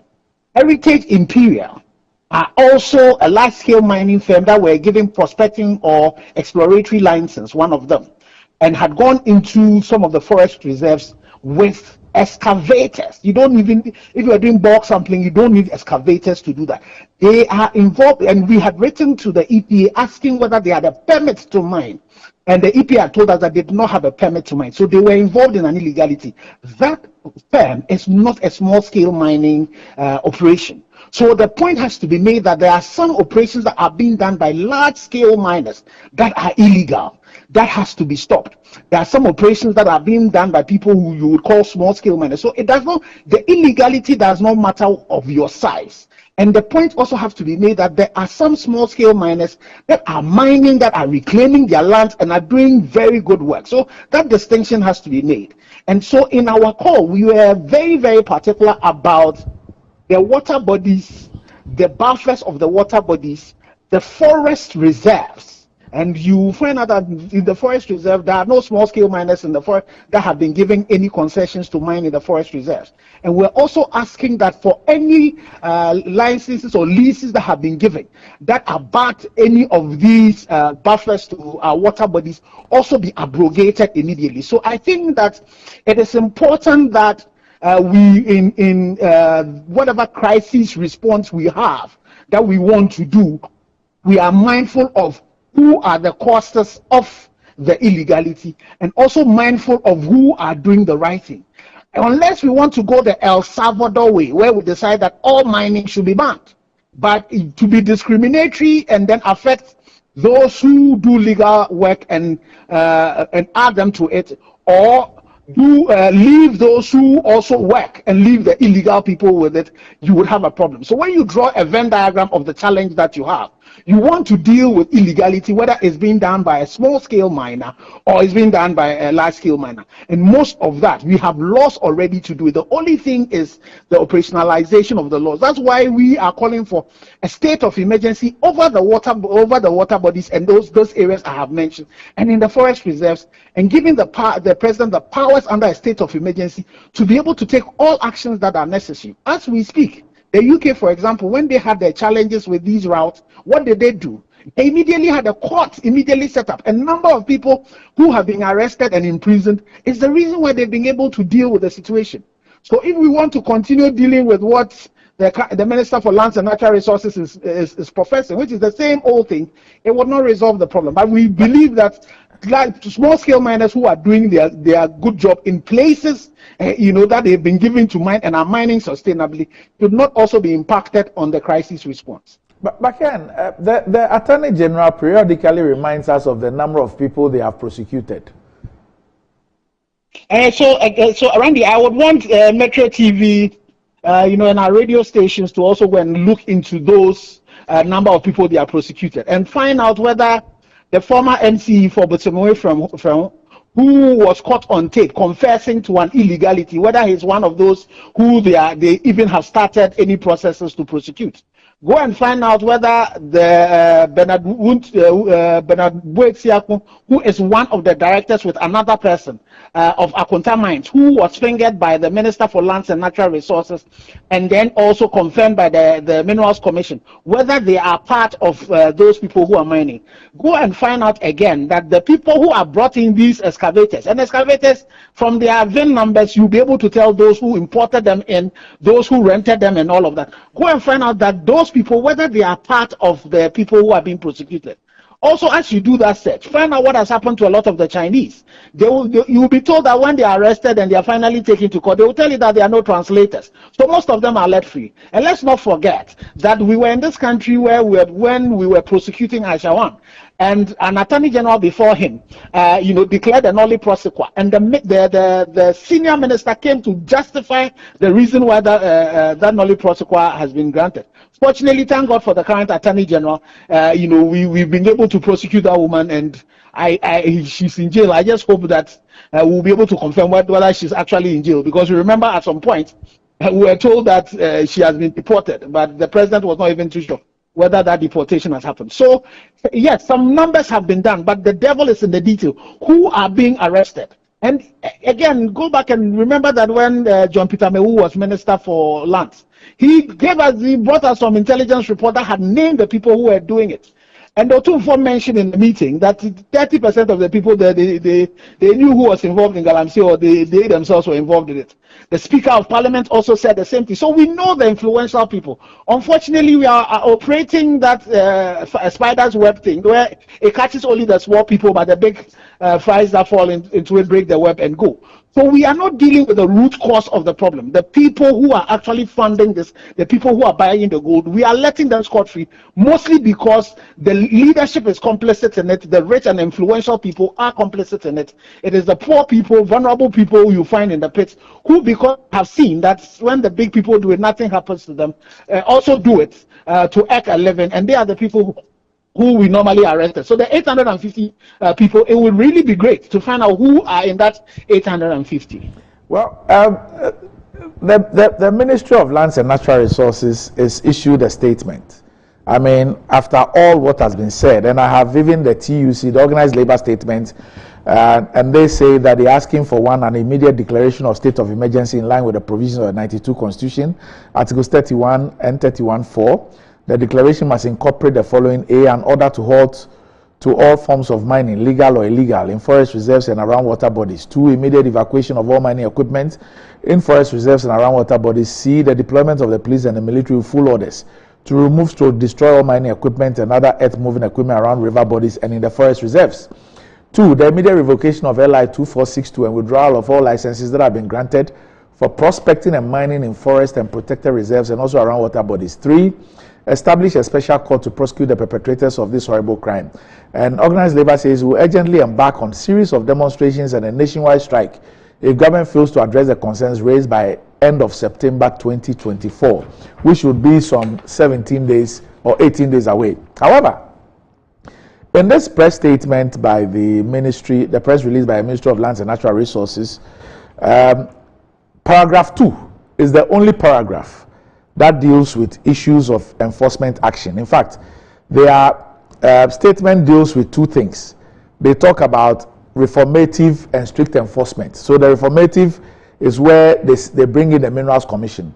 And then the strict enforcement, which is in paragraph 2, is what I'm going to read to you. And that is all what this statement says. The meeting adopted additional measures at tackling the age-old national problem of illegal small-scale mining in galamsey. Through a comprehensive approach, the government will continue with a dual strategy of reformative measures and strict enforcement. The regional ministers, alongside their respective regional security councils, RECSEC, have been mandated to intensify enforcement actions within their various jurisdictions to contain incidents of illegal small-scale mining. And that is all what this statement speaks to with respect to all the issues that you've raised and the action that you have asked for. They say that the regional ministers, alongside their respective regional security councils, have been mandated to intensify enforcement actions within their various jurisdictions to contain incidents of illegal small-scale mining. So this is how government intends to deal with what we are talking about. So, Randy, again, so, yesterday when I saw the statement, I was almost weeping. It's as if the Minister for Lands and Natural Resources does not realize the enormity of the crisis that we are in. So that paragraph you've read, there's nothing new about this. These regional ministers have been crossing the Enyinem Bridge and they will see, the illegality that's happening there. They will go, you go around Cobra and the tunnel and see all the chamfans that are on the water bodies. There's nothing new in that. And when you are in a crisis, you have a child who is hemorrhaging. You don't keep on just giving him or her some painkillers. You deal with the crisis. So my pain is that the Minister for Lands and Natural Resources, who is a physicist, he's a scientist before he is a lawyer. He should know that, if you continue doing the same thing, your NTUs are going to climb beyond the 14,000. It's not going to solve our problem. He does not deal with all the asks that have been done. So this statement is really woefully inadequate. And I'm sure, again, I'm not too sure, because he might have been in his meeting that he didn't realize the intensity of the pain of Ghanaians. To get the Catholic Bishops' Conference, president himself to fly from Sunyani to come to Accra, to get the Christian Council, the Secretary General herself to join this, and the various people who have joined, and the number of statements that have been issued out of this thing, you should realize the fact that the people who are sovereign, who they govern, who we've given them the mandate to govern, we are saying that the same thing they have been doing has brought us to the point where we have 14,000 NTUs in the Seche human water treatment plant. It is the reason why people are falling into pit and dying. It's the reason why renal diseases are on the increase. It's the reason why we're losing our forest cover. So it is not adequate. What he said is not adequate. I've just heard him in another dispatch said the conversation should continue, but there's no conversation if this is where he's starting from. So we are in a crisis. And you see, the crisis response is the things we've listed. When again you look at the TUC statement, they did not refer to whether large scale or small scale. They refer to places that the ban should happen on the river bodies, by the side of the river bodies, in the forest reserves. And these are the causes of our problems. And we cannot do it with the solutions that the Minister for Lands and Natural Resources has professed. So unfortunately, his statement does not even start it. It is what he has suggested. It's just the status quo, and that is not sufficient to deal with the crisis that is at hand. Well, Ken, when I saw the statement yesterday and this morning, I was even telling the panel that I decided to reserve my comments, because when I saw the Ministry of Lands and Natural Resources statement, it made me extremely angry. Yes. It made me extremely upset, and I'll just give you one reason. Just a couple of months ago on this station, we played a video of a parliamentary candidate in the Western region, yes, speaking to miners. Yes. And in the presence of the regional minister. And telling the miners about cadastral, and is in fact the video that I'm showing now. That's the regional minister in the yellow or gold shirt with the sunglasses. Right there. And telling them that they're setting up a WhatsApp platform and all that. And that they have stopped the soldiers. They have prevented the soldiers from, that was the regional minister, that they prevented the soldiers, they have stopped the galam, whatever. They have seized all that. And then this guy says that, look, we're setting up a WhatsApp platform. We're putting the minister on it, the MCE, and everybody else. If any soldier comes there to disturb you or seize your equipment, quickly get in touch with us and we'll sort it out for you. Now, the minister and his ministry are telling me that these same regional ministers and RECSEC are those who are supposed to enforce or ensure compliance to the law. I mean, how more can you insult my intelligence than this? But you make the point, and it is that has brought us to where we are. The fact that the people who have to police this thing have not shown, the willingness to crack the whip. And bear in mind, and you said it right, it's a parliamentary candidate. And even if you look to the utterances you read the manifestos of the two political parties, you don't see in anywhere that the crisis responsive.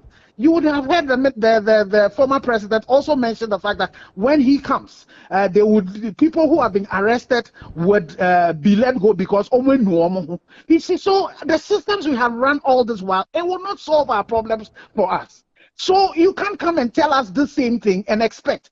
We need something completely new that we have not done to find a way of resolving the problem that is at stake. So this one, I can understand your pain, and you have a reason why you should do that. And again, these regional ministers, how it come that the president met all DCE some time back?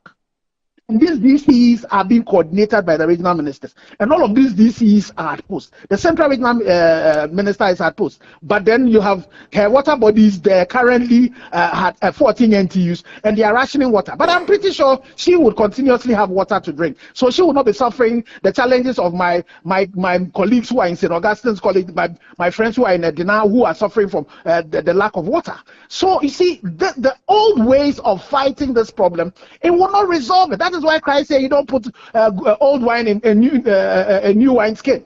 You need new set of measures to be able to deal with, and those are the measures that have been outlined by all the bodies that are speaking. And I think that the minister needs to, maybe he's not read the room. He needs to read the room and see the things that we need to do to resolve the challenges that confront us.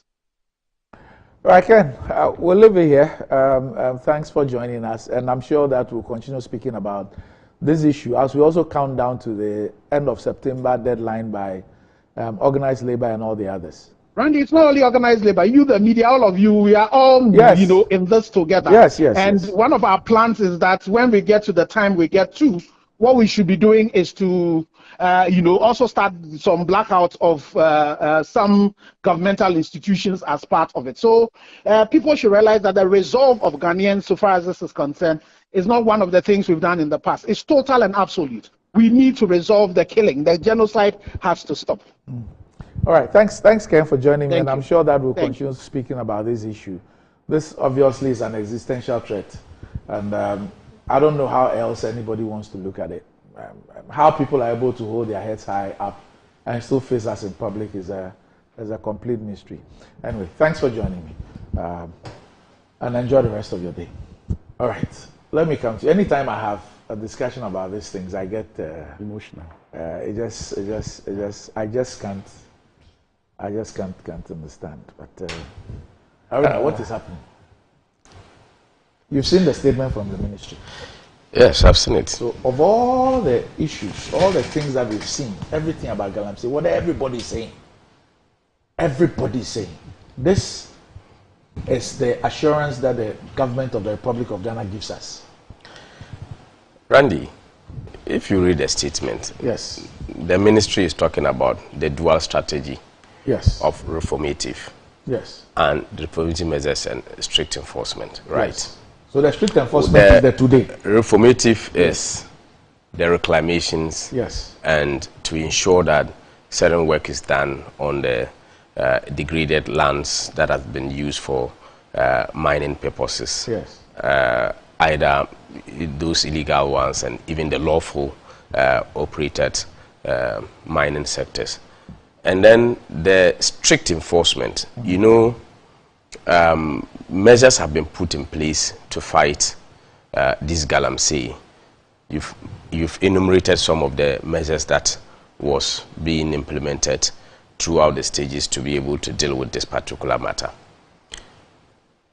As of now, the time the minister was speaking, there were no new rules that has been developed.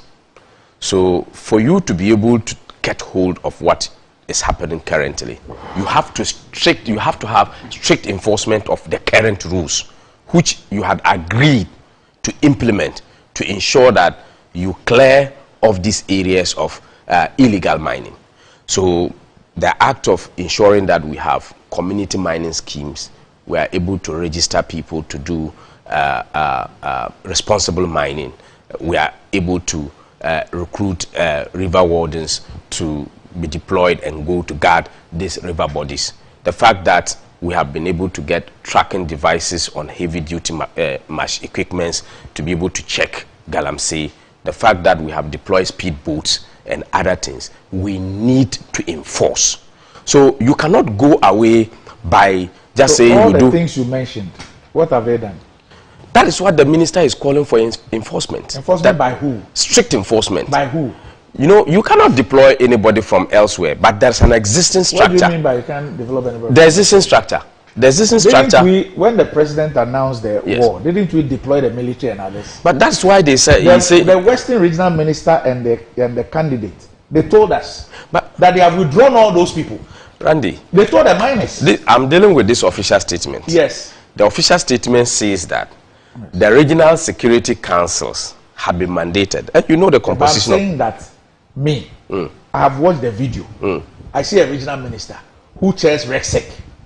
And what they were telling miners, that's the video. You want to watch it again? I am speaking to the official statement. Is telling me that to deal with the issue, I am asking or mandating the same persons to deal with the issue. Randy, take it easy. I can't take it easy. This is an official statement. It's not official statement written by human beings. Yes, so I can't take it easy. Asking the same people that you were saying he said they should withdraw are part of the Regional Security Council. Look, I see you poking your fingers into my eyes. I should become blind before I protest against that. What are you talking about? Randy, and like Ken said, it looks like perhaps you guys are not reading the room. These are matters that we need to handle very carefully. All of us, we drink water. The turbidity levels or whichever distance is something that is very concerned to all of us. I think that fighting galamsey is something all of us has to work through. And I did hear Ashigbe what he said. Both political divide has one way or the other make statements regarding how these men should be fought, and they went against them. When Akufo-Addo said he was going to put his presidency on the line, that was the time that our brothers were in the bush talking about allowing them, should they give them the opportunity, they win, they will allow them to do this illegal mining. They were in this. That cost us greatly where we are, because when he said he's going to fight it, and these big weeks, elections are meant to select leaders. Yes, please. The minority leader in parliament was before court, was put before court. There's an MP who's before court. Former CEO, Kokobo, before court. Former whatever, they've been sent to jail. Some of them have served their term, they are out. What is this talk about? Some people said something. What's the point about having executive power? Is it about Randy? We can't run. Are you saying that political elements in the forefowl of the law cannot be prosecuted? I've given you examples. I have not said of people who have been prosecuted. I am only telling you. So what is the excuse that I'm telling you the measures we took and what our brothers were in the galamsey communities doing. So what did you do about that? No, Randy. Is it you were? Please let him finish. Kweku Boahin was in the bush telling them, and other big wigs of the NDC. It went against our fight against galamsey. Yes, because they were encouraging them. They were encouraging them. Once we were so why didn't you arrest them? They were encouraging them. Why and didn't you arrest it affected us greatly why in the mining areas. And the NDC is in parliament today. The police picks up people for even comments that they put on social media. If you believe that people are out there encouraging people to engage in crime, but what does a responsible government do? Randy, he's a lawyer. Crime has no expiry date. We all know. So you pick them up today. You are mentioning it here, and I'm saying that crime has no expiring date. I'm making my input based on what we're doing, and some other persons in the NDC were so reckless in encouraging them to continue. And at the end of the day, I've just shown you a regional minister. They benefited from it. Minister who chairs RECSEC and your parliamentary candidate. You see, I am telling you what has brought us to this far, where they contributed to it. We were fighting. They were encouraging them to do it. Randy, why not we join hands to condemn this? We join hands to condemn this. Somebody is fighting it. All of us were happy. Ashigbe and Co were happy that the president was going to do these things. Somebody was in the field encouraging the people to move on, do it. And after the elections, they benefited from it. And that is why we are in a hung parliament today. That would not say that the MPP would not continue to fight galamsey. We need collective effort, and that is why I am very happy that we have the apostolic fathers, we have the organized labor, and all the reports that are coming in. I think that government will take the opportunity to look at this particular cause. But however, for me, Randy, you cannot say that because we would have to fight this, even the legal mining schemes should also be banned. And that is why you read the Chamber of Small-Scale Miners statement. You read that one where they were rebutting some of the issues that is issued by organized labor. if you say that, oh, because Ghana is going in this particular direction, let's set aside the constitution and which constitution? No, like it's just like saying that let's set aside the legal ones, including the illegal ones. A state of emergency is allowed by the constitution. So, but the point is that they are saying that water bodies and forest reserves. But why ban the legal ones? Let's stop mining activities there until we have had some sanity. No, but I am saying that if you are going to, because when you listen to regulated ones, Ken, and of course the evidence shows that they are even licensed companies. The regulated ones. They are even licensed companies who are engaged in illegality. If a licensed company is engaged in an illegal act, that is illegal. If a licensed company is engaged in this particular statement, they are asking for both license and illegal ones. So what's your point? Be banned. What's your My point? point is that we cannot just say because we want to fight, we should ban legal ones and illegal ones. What should we do? We have to have a collective discussion around. What is collective discussion? All of us must have a strong commitment. We must all have a commitment. And what do you want us to do? We must all have a commitment. When you look at the proposals that is made by our flag bearer now, he has made several proposals as to how we are speaking about this today. particular matter. I don't know if I will be alive tomorrow. I don't know when I'm going to drink contaminated water or anybody else. God willing, I am not better. Be alive. I am not better than those who live in those areas. Doc, who are dying and getting infected. I'm not better than them. Doc, God willing, you will be alive. You will be alive. We have a government today. Must the government not work? That is why the government, through the minister, has issued a statement yesterday, and they are going asking for those who are promoting it to enforce it. Is asking for existing bodies to enforce and to ensure. The same people who are promoting it. I am saying he's asking for existing bodies. You cannot ask a body that is not in the confine of fighting galamsey to do so. You must ask an existing force to be able to do that. Once they do that, the ministry will make efforts to make sure that positive results comes out of that. All right. Alex. Randy. You know, we had a president before who, when he came into office, we had an electricity problem called Doomsaw. He didn't create it. He came and met it.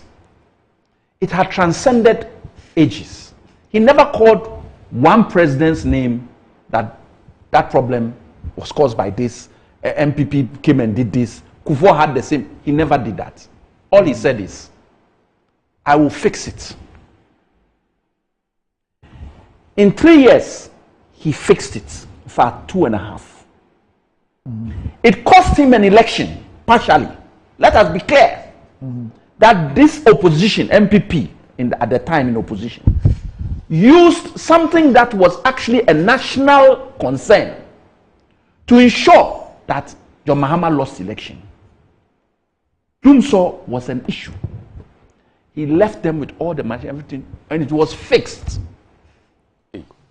It was when we left. Your own Chairman Sabotu told us. Oh no. Chairman Sabotu said it. Please. Okay. Chairman Sabotu said it. Even a statement by your current distance said that yes, flag bearer. Go and check the notes. The flag bearer never said so. Yes. For that one, Randy, if you agree, the flag bearer never said so that you ended Doomsaw. Let's move. I'm telling you that my position is that he will successfully move away the galamsey this thing too. Let's talk about the galamsey. We are getting there. What's your commitment? How are you going to fight it? Chief, allow me. Thank you. Sorry. Look, the point I'm making is that when you become a government, you are president or you inherit all the problems of the country, and yours is you knew them, most of them, and yours is to fix. Sometimes when you empower, one will come that you don't know about. So COVID appeared. It's different. But galamsey was there, and you made certain pronouncements. Now, what I don't like about the narrative at the moment is people keep trying to find a way to bring the NDC in. Are we in government? We've been out of government for 8 years. We have no control of any of the agencies of security You are the ones passing the laws and dealing with it. You even have majority in parliament. So that even when an MP was sick, you carry him ambulance to me that you vote and bring laws into power that you want. And all of a sudden, our parliamentarians are supposed to be part and parcel of the problem. So be it. Is it us who have sent people into forest reserves? When we are saying that we are going to encourage galamsey to move from illegality to legal, in other words, talk to them, get them into groups, make sure that they now become small-scale miners through the legal channel, you say that we are encouraging them. That's not encouragement. That you cannot necessarily get rid of it. We are not saying small-scale mining should not take place.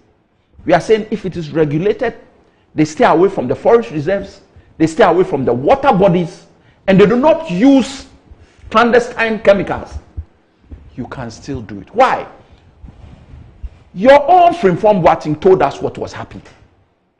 The difference between the NDC time and the MPP is that government officials are now fully involved, as you have just mentioned, in the galamsey menace, and they are using serious excavators and machines that we never saw in our time, in a large quantity.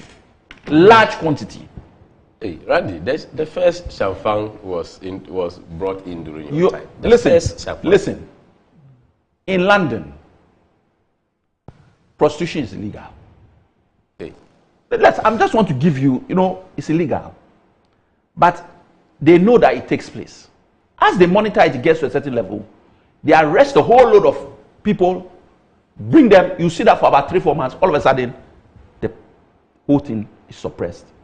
Everybody is quiet. Then they watch it, they monitor it. Because they know that if they try to get totally rid of it, it will become an illegal business and become even worse. So they monitor them and they do. That's why you have red light district in Holland and whatnot. The reason I'm using that is that we all know that there's a money issue involved in it. Till such time that we have alternative employment for people, you cannot stop them and get them away from trying to make money. So regularize it and monitor it and deal with people who breach the rules. And that is a government area. It has got nothing to do with opposition. No matter what you are saying, opposition said or not, why? When we were trying to fix Doomsaw, where were they? Did they not know that we had a crisis in terms of level of water at Akosombo, etc.? They knew, but they used it to win election. So you're also using. We are not using. I'm not saying we are. I'm saying that you used because we lost those seats. I'm saying that we have taken responsibility regardless of what happened or didn't happen. John Mahama took responsibility. Nana Addo came out openly and said, I will put my presidency on the line. Question: is galamsey better today than it was in 2016? Answer: no. Is it worse? Yes. Is it a lot worse? Yes, a lot worse. And it is involved, as you quietly pointed out, if you've decided that you will not deal with any of your people who constantly have been breaching this, have been identified, why is that minister still in post? Why is that parliamentary? Why did you withdraw and bring another? The police they invited him to the police station. I'm coming. Then he issued some statement and end of story. Exactly.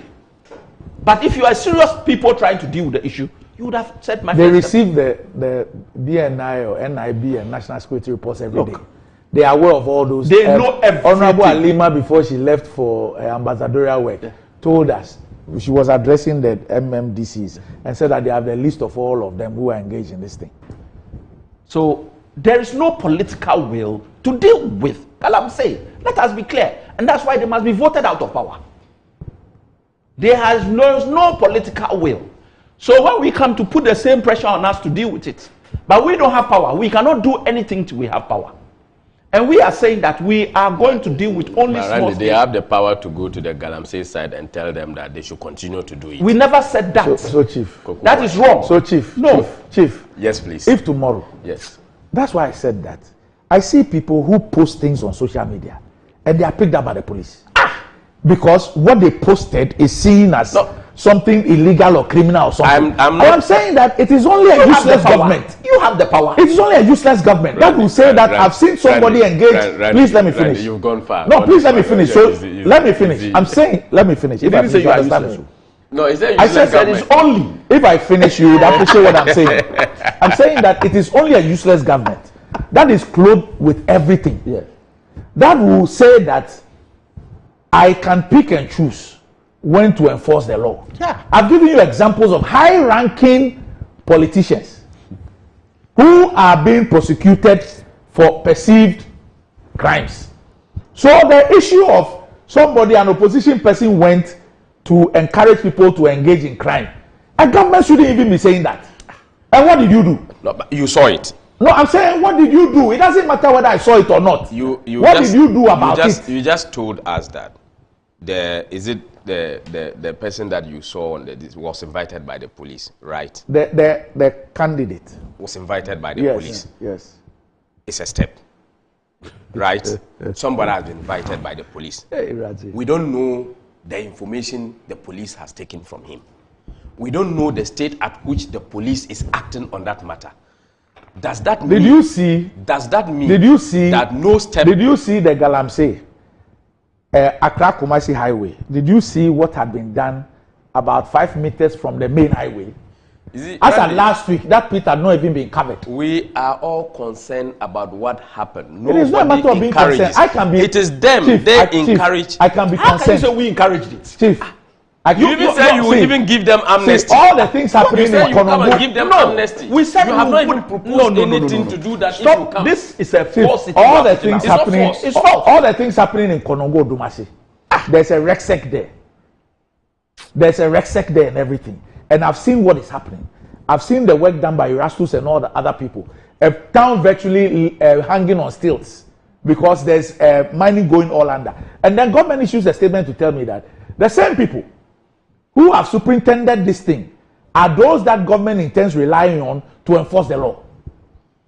Is it how? There's always something to be done by existing bodies.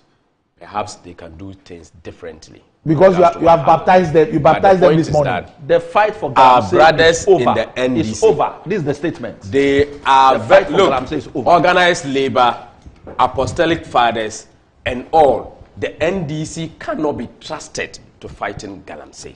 But then people can be trusted. Yes, because we have taken several steps. Sure. He's talking about registering them to do legal mining. We have done that. We have done that. We have done several registration. You've gone into the communities to stop us as a country. How? To tell them to what go did you on. go and do? When you win in 2020, you will come and allow them to do what did you do? In 2024, organized labor, apostolic fathers, they are telling us that they will grant them amnesty to come with bold power to be able to continue galamsey. That's why you said we are going to grant them. We never said they should do galamsey. Galamsey is illegal. You said you grant them. Nobody has given anybody any right to do it. We said we will let they have shown. And Randy, you see, he said they have ended them so. I don't even understand. You've ended Dumso when your minister of power said if he is not able to end it, he will resign, he will quit. But he resigned. Meaning he did not. But he resigned 1 year before we lost power. What are you talking about? I'm telling you that. Oh no, your no. Said if he's not able, he resigned. He resigned 1 year before the end of our tenure. And even in December. We were in Dumkura. No, we were not. We were in for Dumkura. The whole of 9 months before we handed we were in Dumso. We were in Dumso for 4 years. My own people said we have. My own people did not say that. Dr. Baumia did not say that. What about Chairman Sabonsu? I didn't hear him. You will never hear him too. Dr. Baumia That's the same way you can't see your people doing galamsey. Did Dr. Baumia say on Joy, the morning show, that then President Mahama did not deserve any applause for solving a problem that he created? Did he say that? You see, Doc, you see, if you are saying Dr. Baumia said did not, what was the contest? We said now you are let me what play, was the semantics? Let me play this. But we can. Semantics. Let me play this video for thankfully, you. Please, economic mismanagement by this government, and so we shouldn't be giving them credit for solving a problem that they have so cause of Dumso, and Dumso has been caused by the financial and economic mismanagement by this government. And so we shouldn't be giving them credit for solving a problem that they have solved.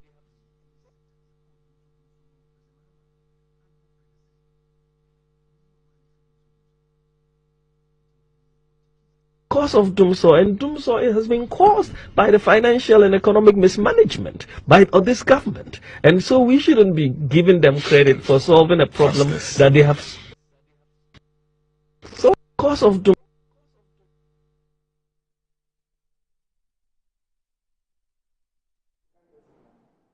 Why?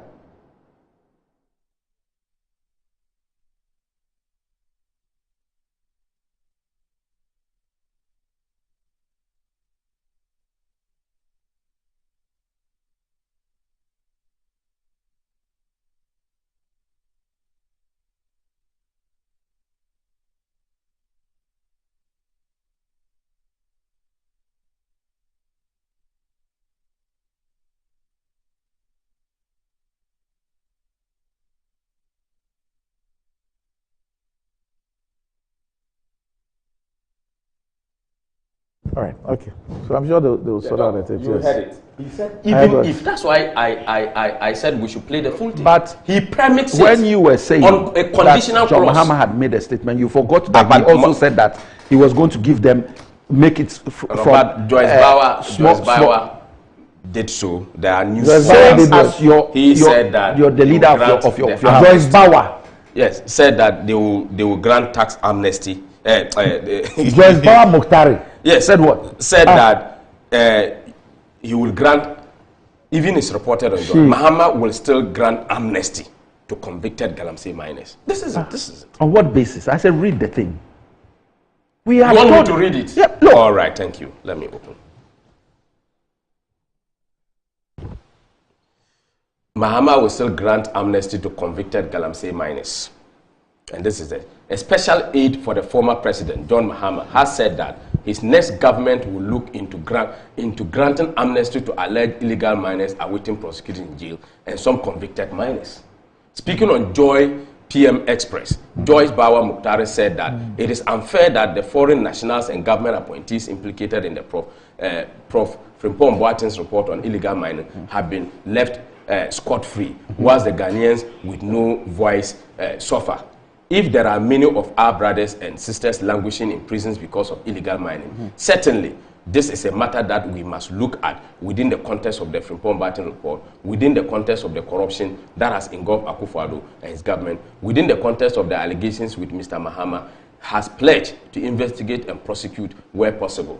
You are going to investigate and prosecute where you are removing people who have been investigated. No, but you see, this is why I'm saying that. You are taking things out of context. Not context. I've read it. If you are that's why I said you read it. They know exactly what they want to do with galamsey. Look, nobody is going to profit from this galamsey issue again. We must fight it head on. And the NDC doesn't have the moral right to fight it. We are going to look into it because of the fact that you are not prosecuting the right people. You have gone for the minions. When actually the big people who are involved are not the social, we will look into it as a government. Looking into something is not the same as saying that they are getting amnesty. It's the same thing what as telling us that it's in the pipeline. You have not shown that courage to fight it. And we are not in power. Randy, we are not in power. But you can cause so much damage not been in power. The galamsey that is going on, it is they should carry their because you have encouraged them. You are giving if we are fighting it today, and then the person knows you give the person amnesty, he will continue to do it because you want to give the person amnesty. You do it anyway.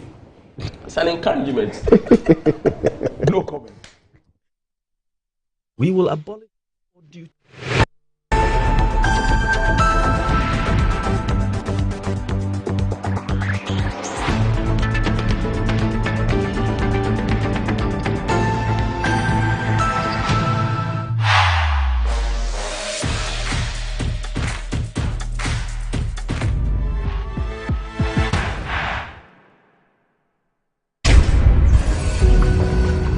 Do you know someone who's making a difference in your community?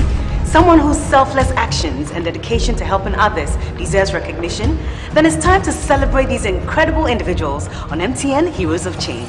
It's time to nominate those selfless individuals to win 100,000 Ghana cedis and other cash prizes and be crowned MTN Hero of Change. You can also nominate a blogger or someone in the digital space and any of the media houses to win our new category of Digital Hero and Media Hero of Change. Just fill an online nomination form at mtn.com.gh or send a WhatsApp with a 1-minute video of your nominee's project on 055-141-1122. Deadline for nominations is 18th October 2024, so don't waste time. Nominate your hero now. MTN Heroes of Change. Be the change you wish to see.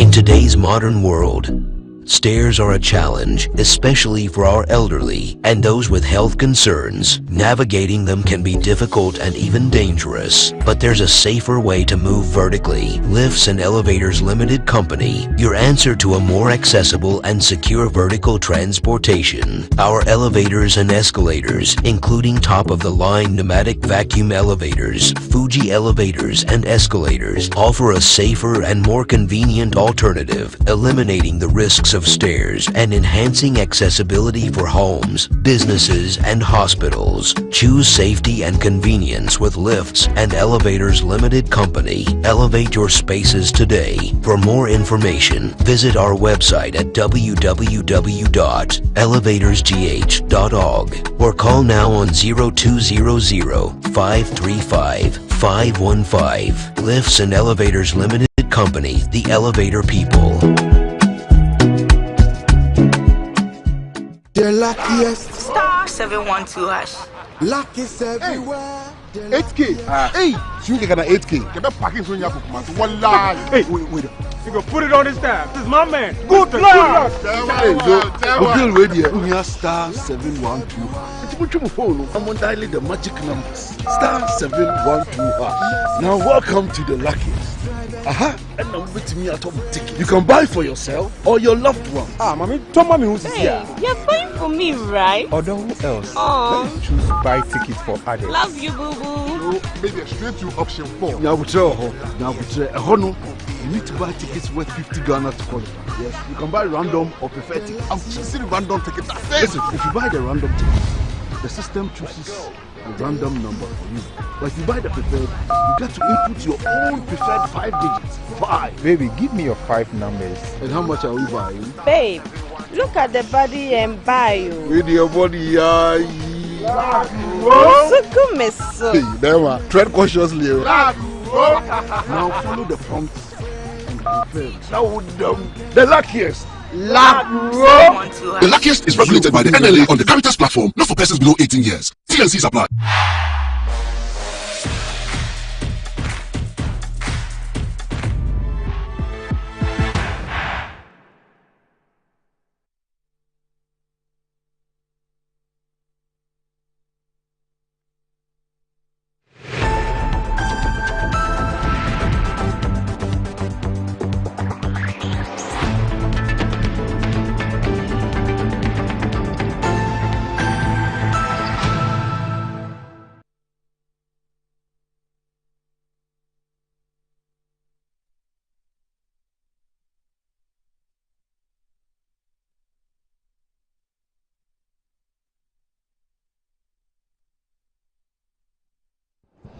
Right, welcome back to the show. If you just joined us, this is Good Morning Ghana live on Metro TV, and time to speak with the Minerals Commission on the sector, and the CEO, Mr. Martin A.C. is here with me on the show. Good morning, Martin. Morning. How are you doing? I have some cold. Oh. But it's going down. Okay. I hope it's not related to galamsey. Oh, it's just a normal cold we all get from time to time. Okay. I'm sure that you've been following the discussion on the ravages of illegal mining, especially mining around water bodies and forest reserves. I've been speaking to Erastus Asaridonko, who's also done a lot of work. The last time you were here was when we saw that photograph of the mining close to the Kumasi Accra Highway around Konongo, and we're told that it's even worse in other areas. And then last week, just before, Afashe, the Ghana Water Company Limited, actually issued a statement where they spoke about the turbidity of the water, and we're told that is now from turbidity levels of a little under 2,000 in 2016 is now 14,000. In fact, when they did it in around 2019, 2020, it was around 3,000. It's now about 14,000, way above the acceptable limits of 5,000. And they've also told us that nationwide, their production levels are at 40% nationwide. And if you take the Cape Coast and Adina areas, people get water 3 hours every week. And so this has led to a lot of calls. You've seen organized labor, you've had a coalition, media coalition against small-scale mining, the Catholic Bishop Conference, the Christian Council of Ghana, the Fathers of the Apostolic Faith. Everybody else is asking for a complete ban, especially in the forest reserves and water bodies, until we can get to grips with this issue.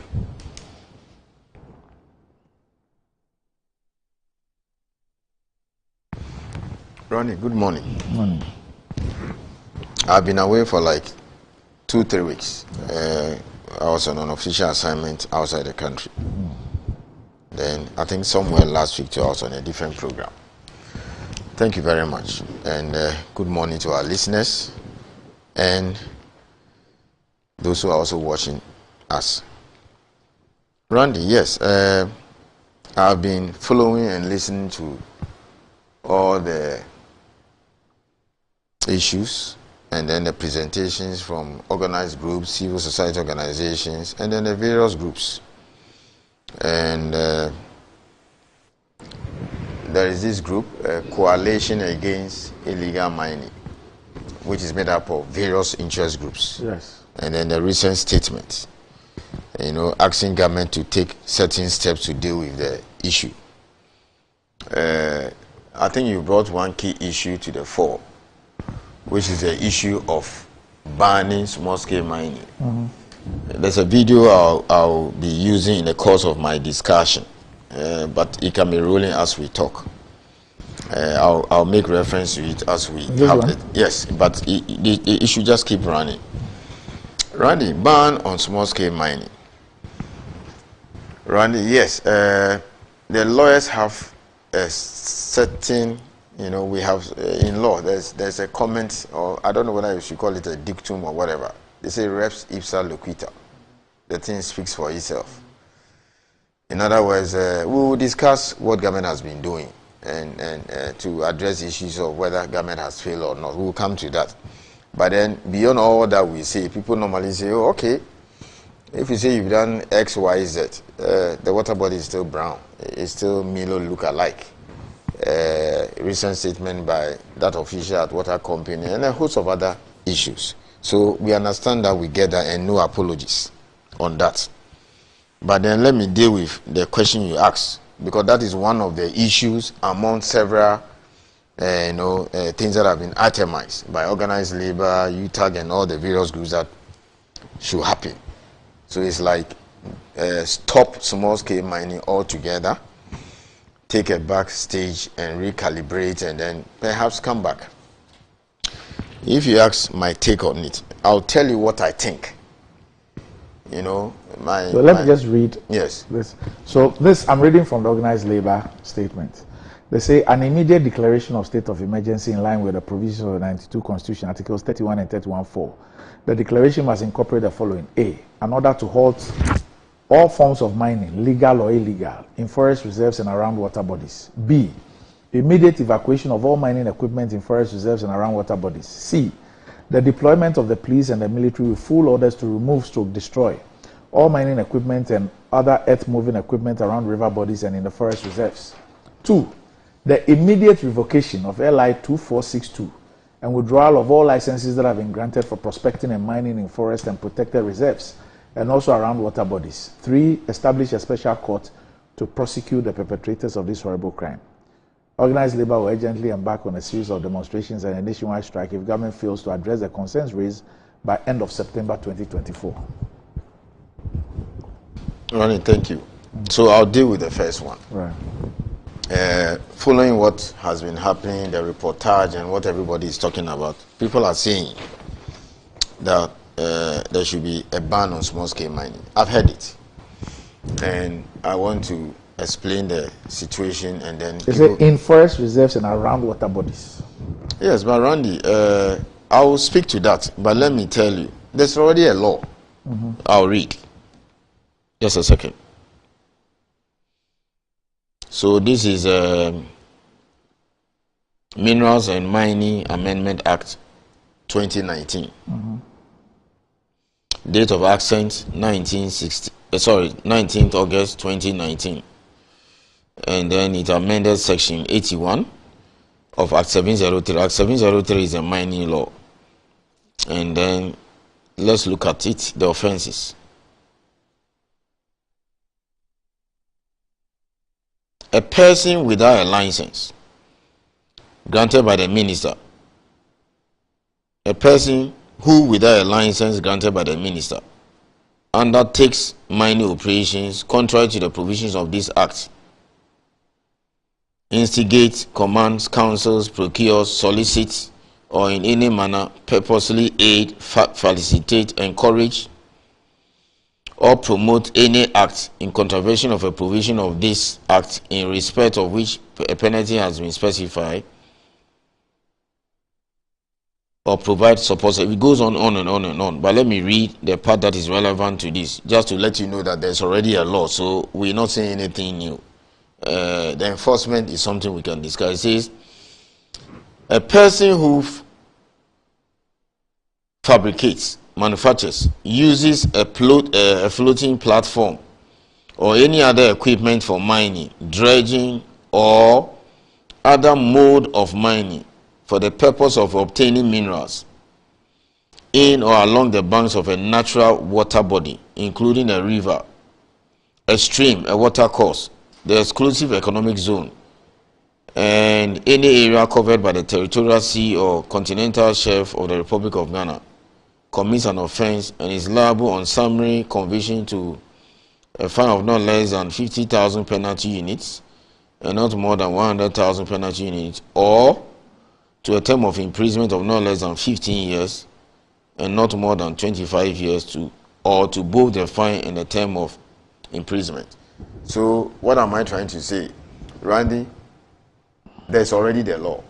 There's a law which says that you cannot deploy any floating device, equipment, howsoever described, in a water body. So that covers streams, pond, whatever, whether alongside or near. So there's a law already. There is a law. So this issue of banning mining, in water courses, either close to it or in the water body, there's a law that exists.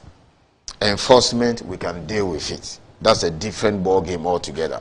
So it's not as if, so if you say we should ban, as if there's no law, and then you're asking government to come and say you can't do this, or take steps and promulgate a law. So there's a law. I just want the public to know that the law, there's a law in Ghana today which says that you cannot enter any water body, and then alongside it and deploy any equipment, any device, whatever you want to describe, to obtain a mineral. So a law exists. So if you say we should ban it, it's as if there's no law. If it's not working, and for that matter we are seeing the middle look-alike thing, we can discuss that. We'll deal with that. So I want you to understand that first there's a law. So if you say they should ban it, it's not the case. That is it. The issue is about enforcement and why is the water not colorless. We'll talk about that. Now let's get back to the ban on small-scale mining. Randy, what about forest reserves? We'll come to that. I want, yes, it's the same thing, So I want you to, I'll deal with the forest issue, and then I'll also deal with what we call illegal mining in both places. Randy, when you talk about small scale, it's important we separate small scale mining from illegal mining. I want us to start a discussion that way. Small scale mining and illegal mining. When we say small-scale mining, it means that any Ghanaian, because foreigners are not allowed. That's why some foreigners have been arrested or getting, like the kind of thing Okachechi talked about, is a different matter we'll come to. That is what is leading to the anger, the outrage, as to how that we are allowing that to happen. So, small-scale mining. Any Ghanaian can get up, look for a place, or an area that has been so designated by Minerals Commission, to apply to the Minerals Commission to be able to, carry out a mining activity on a small scale.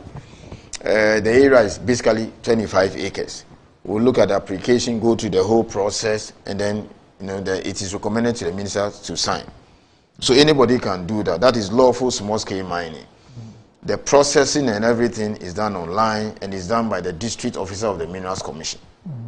And then once the license is granted, the office there, staff with all the engineers are supposed to go there and ensure that they follow the rules, that they are mining properly, they are adhering to the terms of the license, they are not causing any distraction, etc. So we should understand that that is lawful small-scale mining. Now, it can occur in two ways, and it's important you listen carefully. You can do it on the surface, or you can do it underground. A lot of people don't know that there's several lawful small-scale undertakings underground. You can do it on the surface. And let's also understand this, as to whether you can do it underground on the surface depends on the nature of the ore body.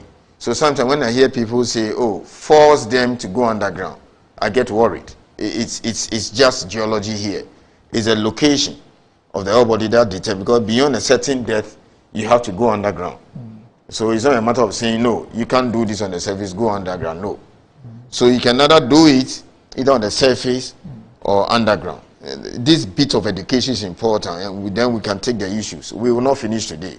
We will do this the whole of September and perhaps October, because once people understand the issue, people were shocked when I told people, some media personnel, and journalists, that look, there is underground mining small scale. They say, wow, they didn't know. I said, yes, we will come to that. That's why I brought that video.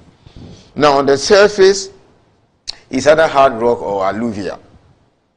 It could be this hard rock where you have to use perhaps explosives to break it up, okay, and then carry the aggregates and then crush them and then get your gold. We'll display all those things through documentaries, or just alluvial, okay, that have been deposited, and then you can just get on with that.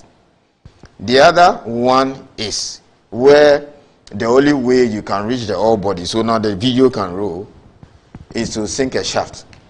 Okay, you just sink a shaft. The kind of mining that is done in Obuasi, albeit this is a small scale. So you go underground. And Randy, let me explain this. For some reason, I believe it's geology, most parts of the north, the nature of the ore body is such that the only way you can get and do the mining is underground. So you go to a place like Tinga and Dakrupe. It's in Savannah region. They've been issued licenses, and these are underground operations. The licenses were granted as far back as Honorable Asume Chairman's time. They are working, there are no issues. These are underground operations. Typically, the underground ones sink a shaft, and then also they do some boreholes. So the processing, everything is done on site. I want us to understand that carefully.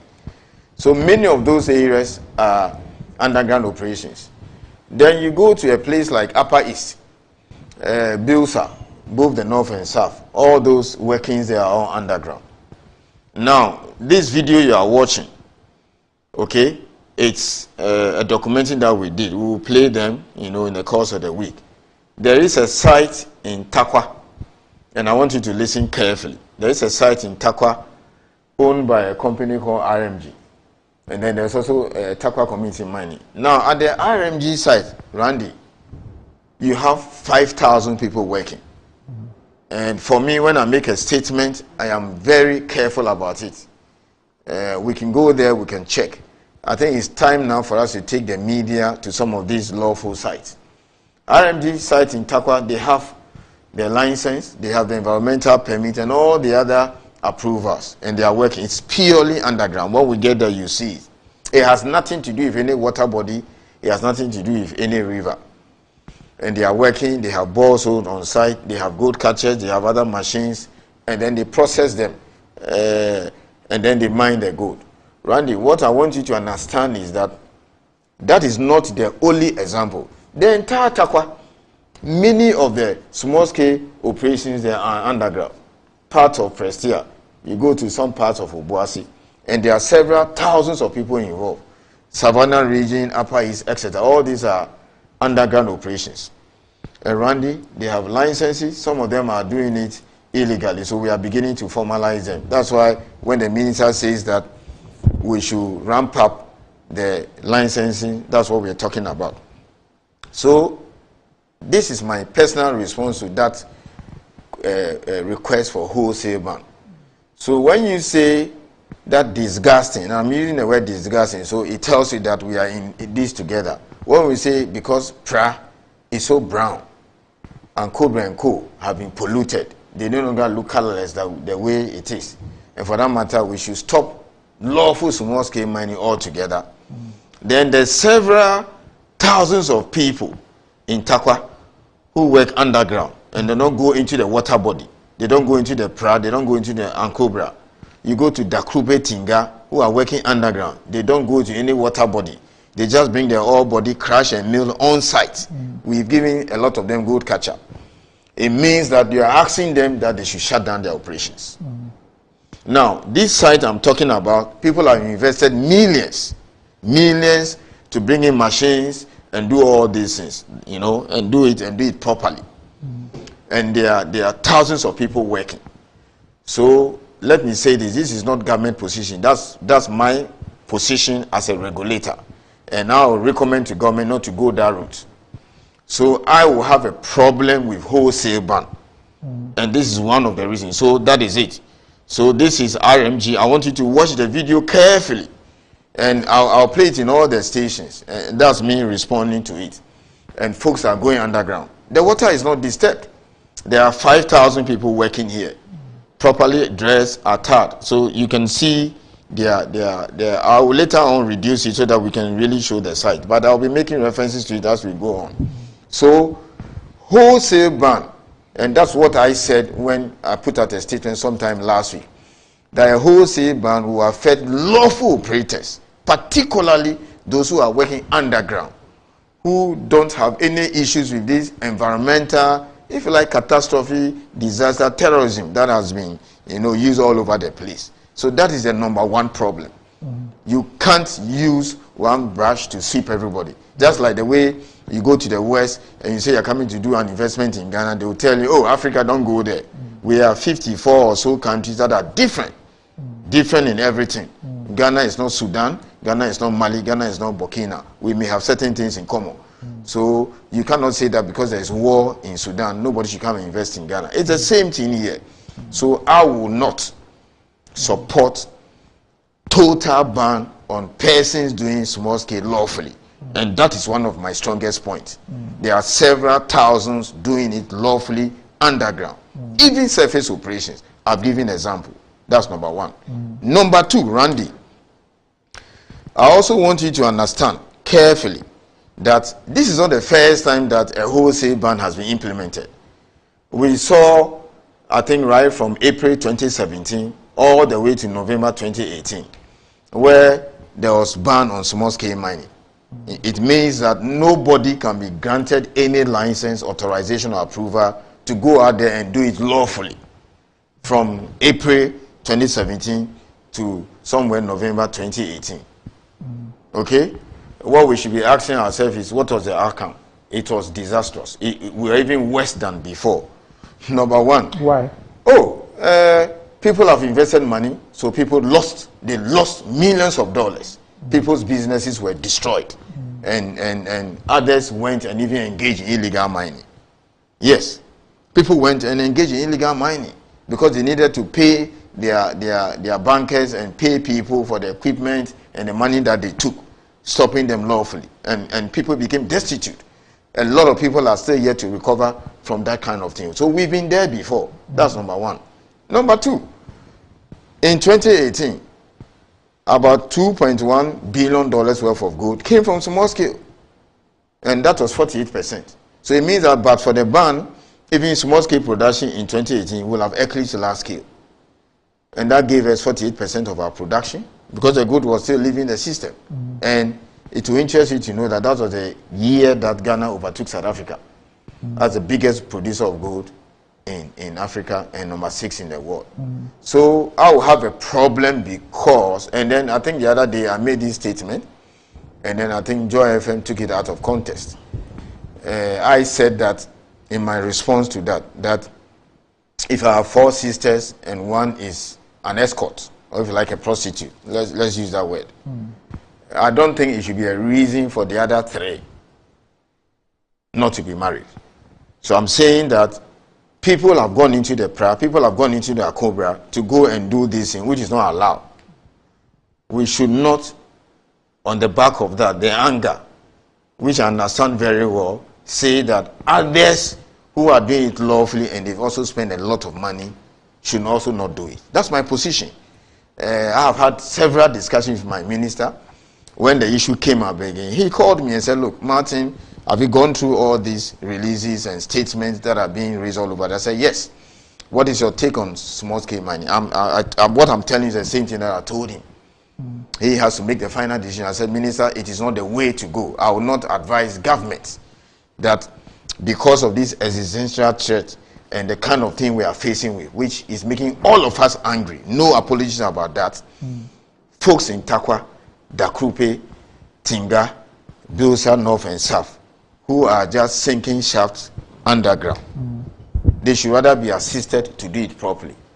So if the likes of you and others didn't know that there are several thousands of Ghanaians who have permits and they are working lawfully underground, I'm saying it on national television today, or Metro today, that several thousands, RMG are organized a special tour for everybody. 5,000 people are working underground. They have all the permits. We've not heard of any accident. Why? Because the inspectors visit them when they were sinking the shaft and doing all those things and following all the protocols and respecting all the rules. They have balls, they are processing it on site. Even Bank of Ghana went there to see whether or not they could be part of the gold purchase program. And this is not just one of, there are several of them. So I'm a bit uncomfortable when all those people have to be stopped. What it simply means is that he will be out of job. They will have millions of dollars to pay to banks and persons who have given them money. People will be out of job, and then they may end up doing other illegal stuff. So in an attempt to solve a problem, supposedly, you're going to make it work.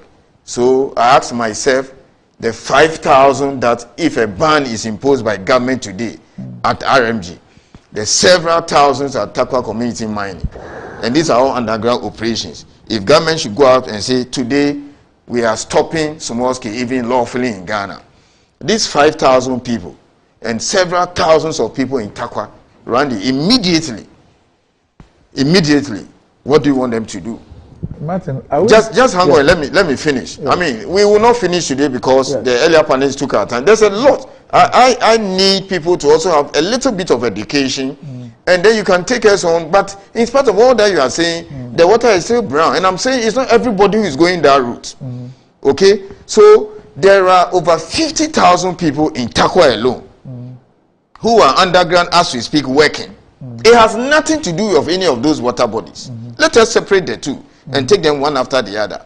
So 50,000 plus people in Takwa.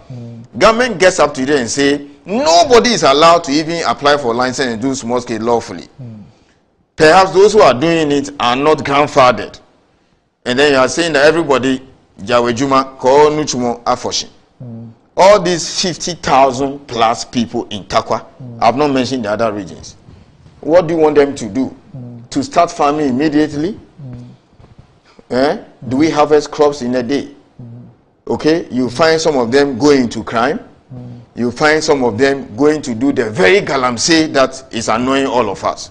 So we should be very careful. For me, I think let's get education first on the state of play, the nature of the activity. And then we will now ask, why is it that all these years The water is still looking like Milo. You know, Prior and Akobe and Co have not cleared. Why are we having this Cape Coast, water problem? So that's the first education I want people to know. And I want to believe again and repeat. I'm repeating myself strongly. People are hearing from me from the first time. You see, those in Takwa, President Obuasi, they know. I don't know whether I have told you or I mentioned it to you. Several underground workings, small scale. That is it. I have just received a report. Listen carefully. I've just received a report from the Bolgatanga district officer of Minerals Commission saying that on his routine visit in the Upper East region, in the Busa area, he found a lot of, people working, men and women who are working underground. And he is requesting that the Minerals Commission take steps to formalize them. I don't have the picture, so that is it, Randy. Look at it. So this is the kind of thing I'm talking about. Look at it. So this is a typical. I'm breaking into the discussion in the Upper East to explain this to you. So this is the shaft, and this is how they go underground. Randy, what has that got to do with the water body? So why should all these people who are using this method, they are licensed, properly regulated? Just look at it. Just look at it. Okay, these are properly regulated. Okay, there are inspectors, mechanical, mining, and all those people are on them, and they make sure. We've not had accidents, and they've been doing this thing for years now. Why should these people stop their job because somebody else is polluting the water body? Okay, we have every reason to answer to these people, the people of Ghana. Why is Prior and Akobe looking at that? We will do that. We will tell you the measures government has put in place to make sure these things are sorted out. But should we stop these people? My answer is no.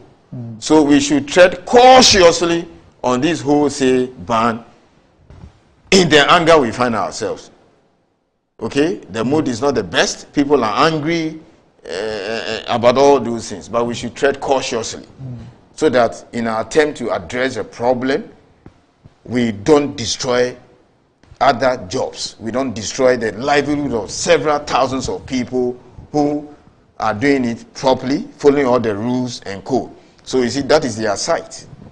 Okay, we got to be careful. So that's my take, and so I'm harping on three main reasons as to why. Let me repeat, summarize. Three main reasons as to why we cannot do a wholesale ban. One, several others are doing it in a way that has nothing to do with the water bodies. So if you ask them to stop, you're collapsing their business. They're going to lose money. We're going to have social implications. They also get into crime. In fact, they will even add to the illegalities because they will start getting into the forest. They will find any way to go and do something just to pay back their loans. That's number one. Two, we did it February, April, somewhere 2017, all the way to November 2018. It didn't help us. Okay, for over 1.5 years, nobody was supposed to work lawfully. It didn't work.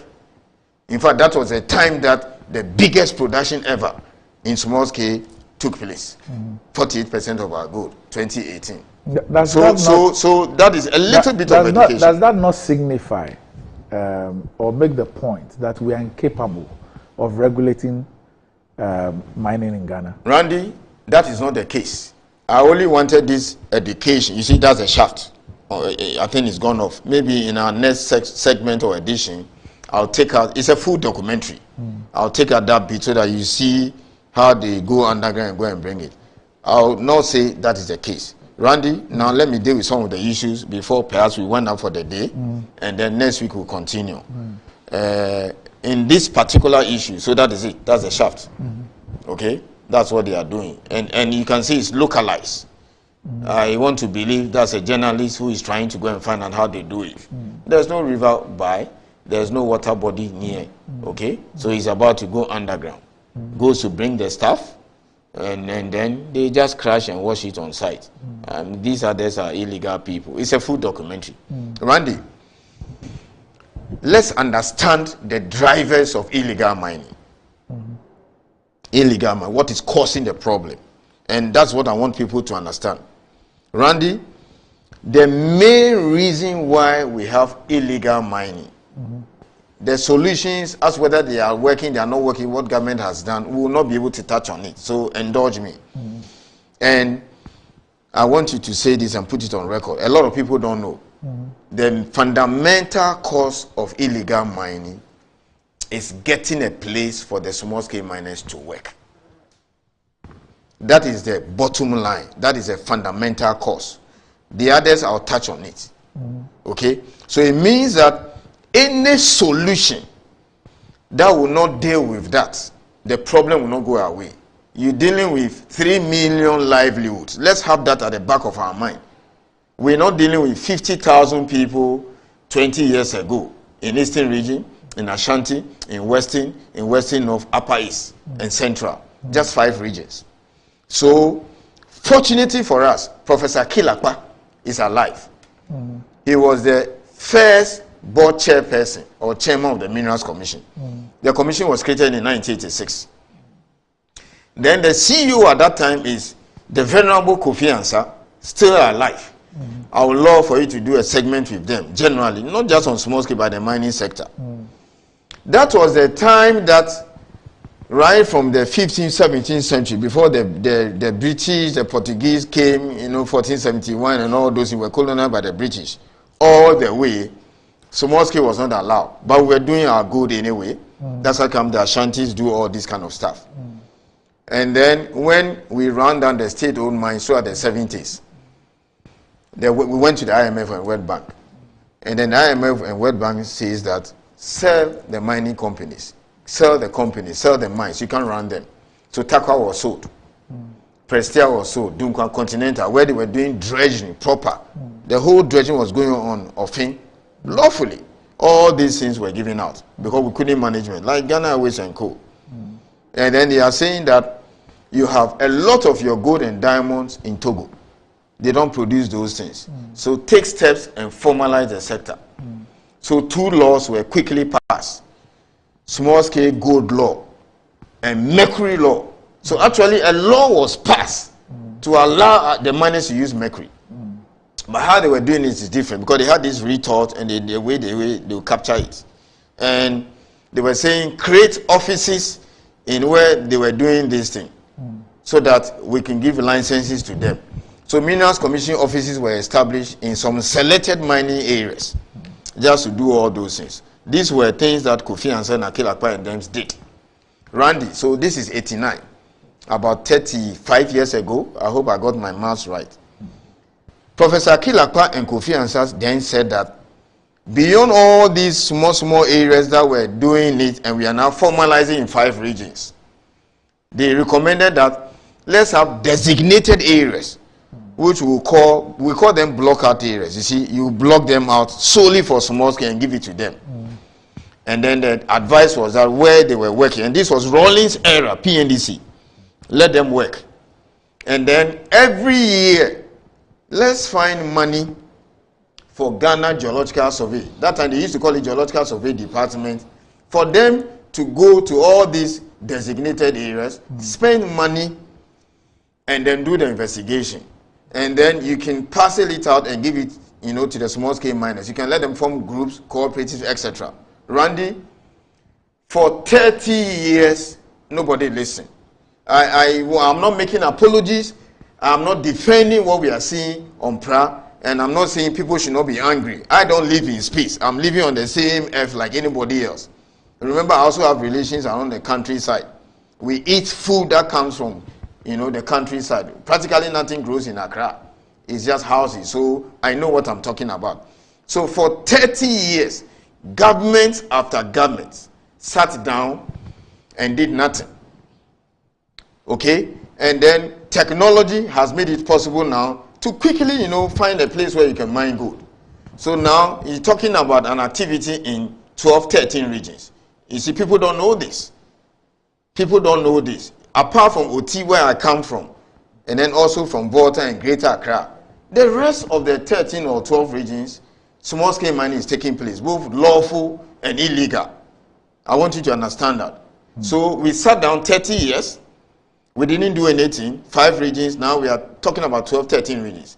And that 3 million we are talking about is even nearing about 4 or 5 million. So It's important people understand all these little things. And then you don't rush and make decisions when you are talking about over 3 million livelihoods and you're talking about people who are also doing it lawfully. That's why I'm saying that a wholesale ban will not help us. We did not do that. Randy, fortunately for us, I have realized that this place is not a talk shop. I've been doing this program with you for over 2 years and at Sempa. I just woke up to find that the NDC is saying that when they come, they will resource geological survey. Okay? That's what the NDC is saying. When they come, I've read their manifesto on mining because I'm looking out to see what is good for this country based on what we've been saying. They are saying they will resource geological survey. The only difference is that they didn't tell us how they are going to do it. I heard the vice president, and I'm happy about that, at the launch of the refinery when he was a guest of honor, saying that every year when he becomes president, they will make available $10 million CD equivalent to geological survey to do geological investigation. So it means that at least everybody now agrees that whatever we've been saying, the fundamental cause, we have to tackle them. This is not something you can deal with overnight. So because you don't have a place for them to work, people are digging everywhere. People are digging everywhere. People are digging they just get up, they dig everywhere. And then they have this machine they carry around. When they have cut, and then they bring the excavator, they move it. Even alleyways, Konongo and all those, that's what is going on. That's what they are doing. You see, so this education is important for people to understand that, look, you're not just dealing with 40, 50,000 excuses. We're not making excuses. I'm just repeating myself because people are listening to me and they think that, what is this man talking about? Okay? I'm not making excuses, but I just want you to know that you have to tackle the root cause. So that is the state of the play. That's the situation. Now let's come to, so that's what they do. I'm sure you wanted to ask me.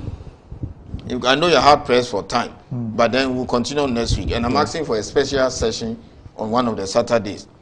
So then, how are they getting a place to work? For us at Minerals Commission and government, this is what we are doing. One, small scale miners, go on their own and go and look for a place, they bring it. If we check and they fall within the rules per the mining law, we process it for them. There are several thousands who are doing it. Occasionally, some of them even stray. We've had instances where somebody is supposed to mine, let's say if this is concession, goes outside and mine near your car park. That's illegal mining. So that's number one. Number two, the large-scale mining companies have given us, some portions of their tenements, okay, which we are now giving, like Obuasi, Ashanti, they did it, and several of them they are also helping and cooperating, giving it to us. We are also giving it to them. And then I think the last 2-3 years or so, government has given us a lot of money to do geological investigation. You see, people don't know this. So if you go to Dunkwa, you go to Bumfa Block. These are areas that we are doing exploration. The exploration is being done by geological survey. The exploration is being done by human. The results are looking very good. We're working on the data. Very soon we'll give it to them. Because we believe, government believes that the more you license people, okay, the more you take people from the realm of illegality to do it lawfully. So when people were saying that, that's, in fact, if you listen to Minister's press release, he says that one of the directives to me is to, increase the number of, get more people to be licensed to do it lawfully. So I was making reference to the Bolga report, which now tells me that the officer has chanced upon so many areas in the Upper East area there, and then unfortunately, none of them have licenses. They are doing it illegally. Fortunately, they are underground. So I've asked him, between now and the end of the month, move quickly, then we license them. Do you understand that? So those are the things that we are doing. Maybe next week, we'll have time and discuss the water body. So if people didn't know that there are several thousands working underground, properly licensed, okay? And then some are also doing it illegally, like this Upper East one that have just been brought to my attention. And for that matter, if you say stop lawful small-scale mining altogether, you're going to throw several thousands out of job. Because I'm asking myself, Takwa community mining, RMG sites, between the two, there are over 10,000. And then today, the government gets up, the Minister of Lands and Natural Resources, in a press release says that all forms of mining, small scale, should be stopped and is banned in Ghana today.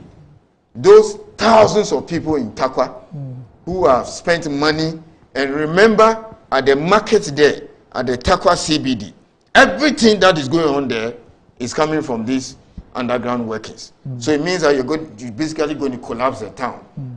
Are you not going to make the situation worse off?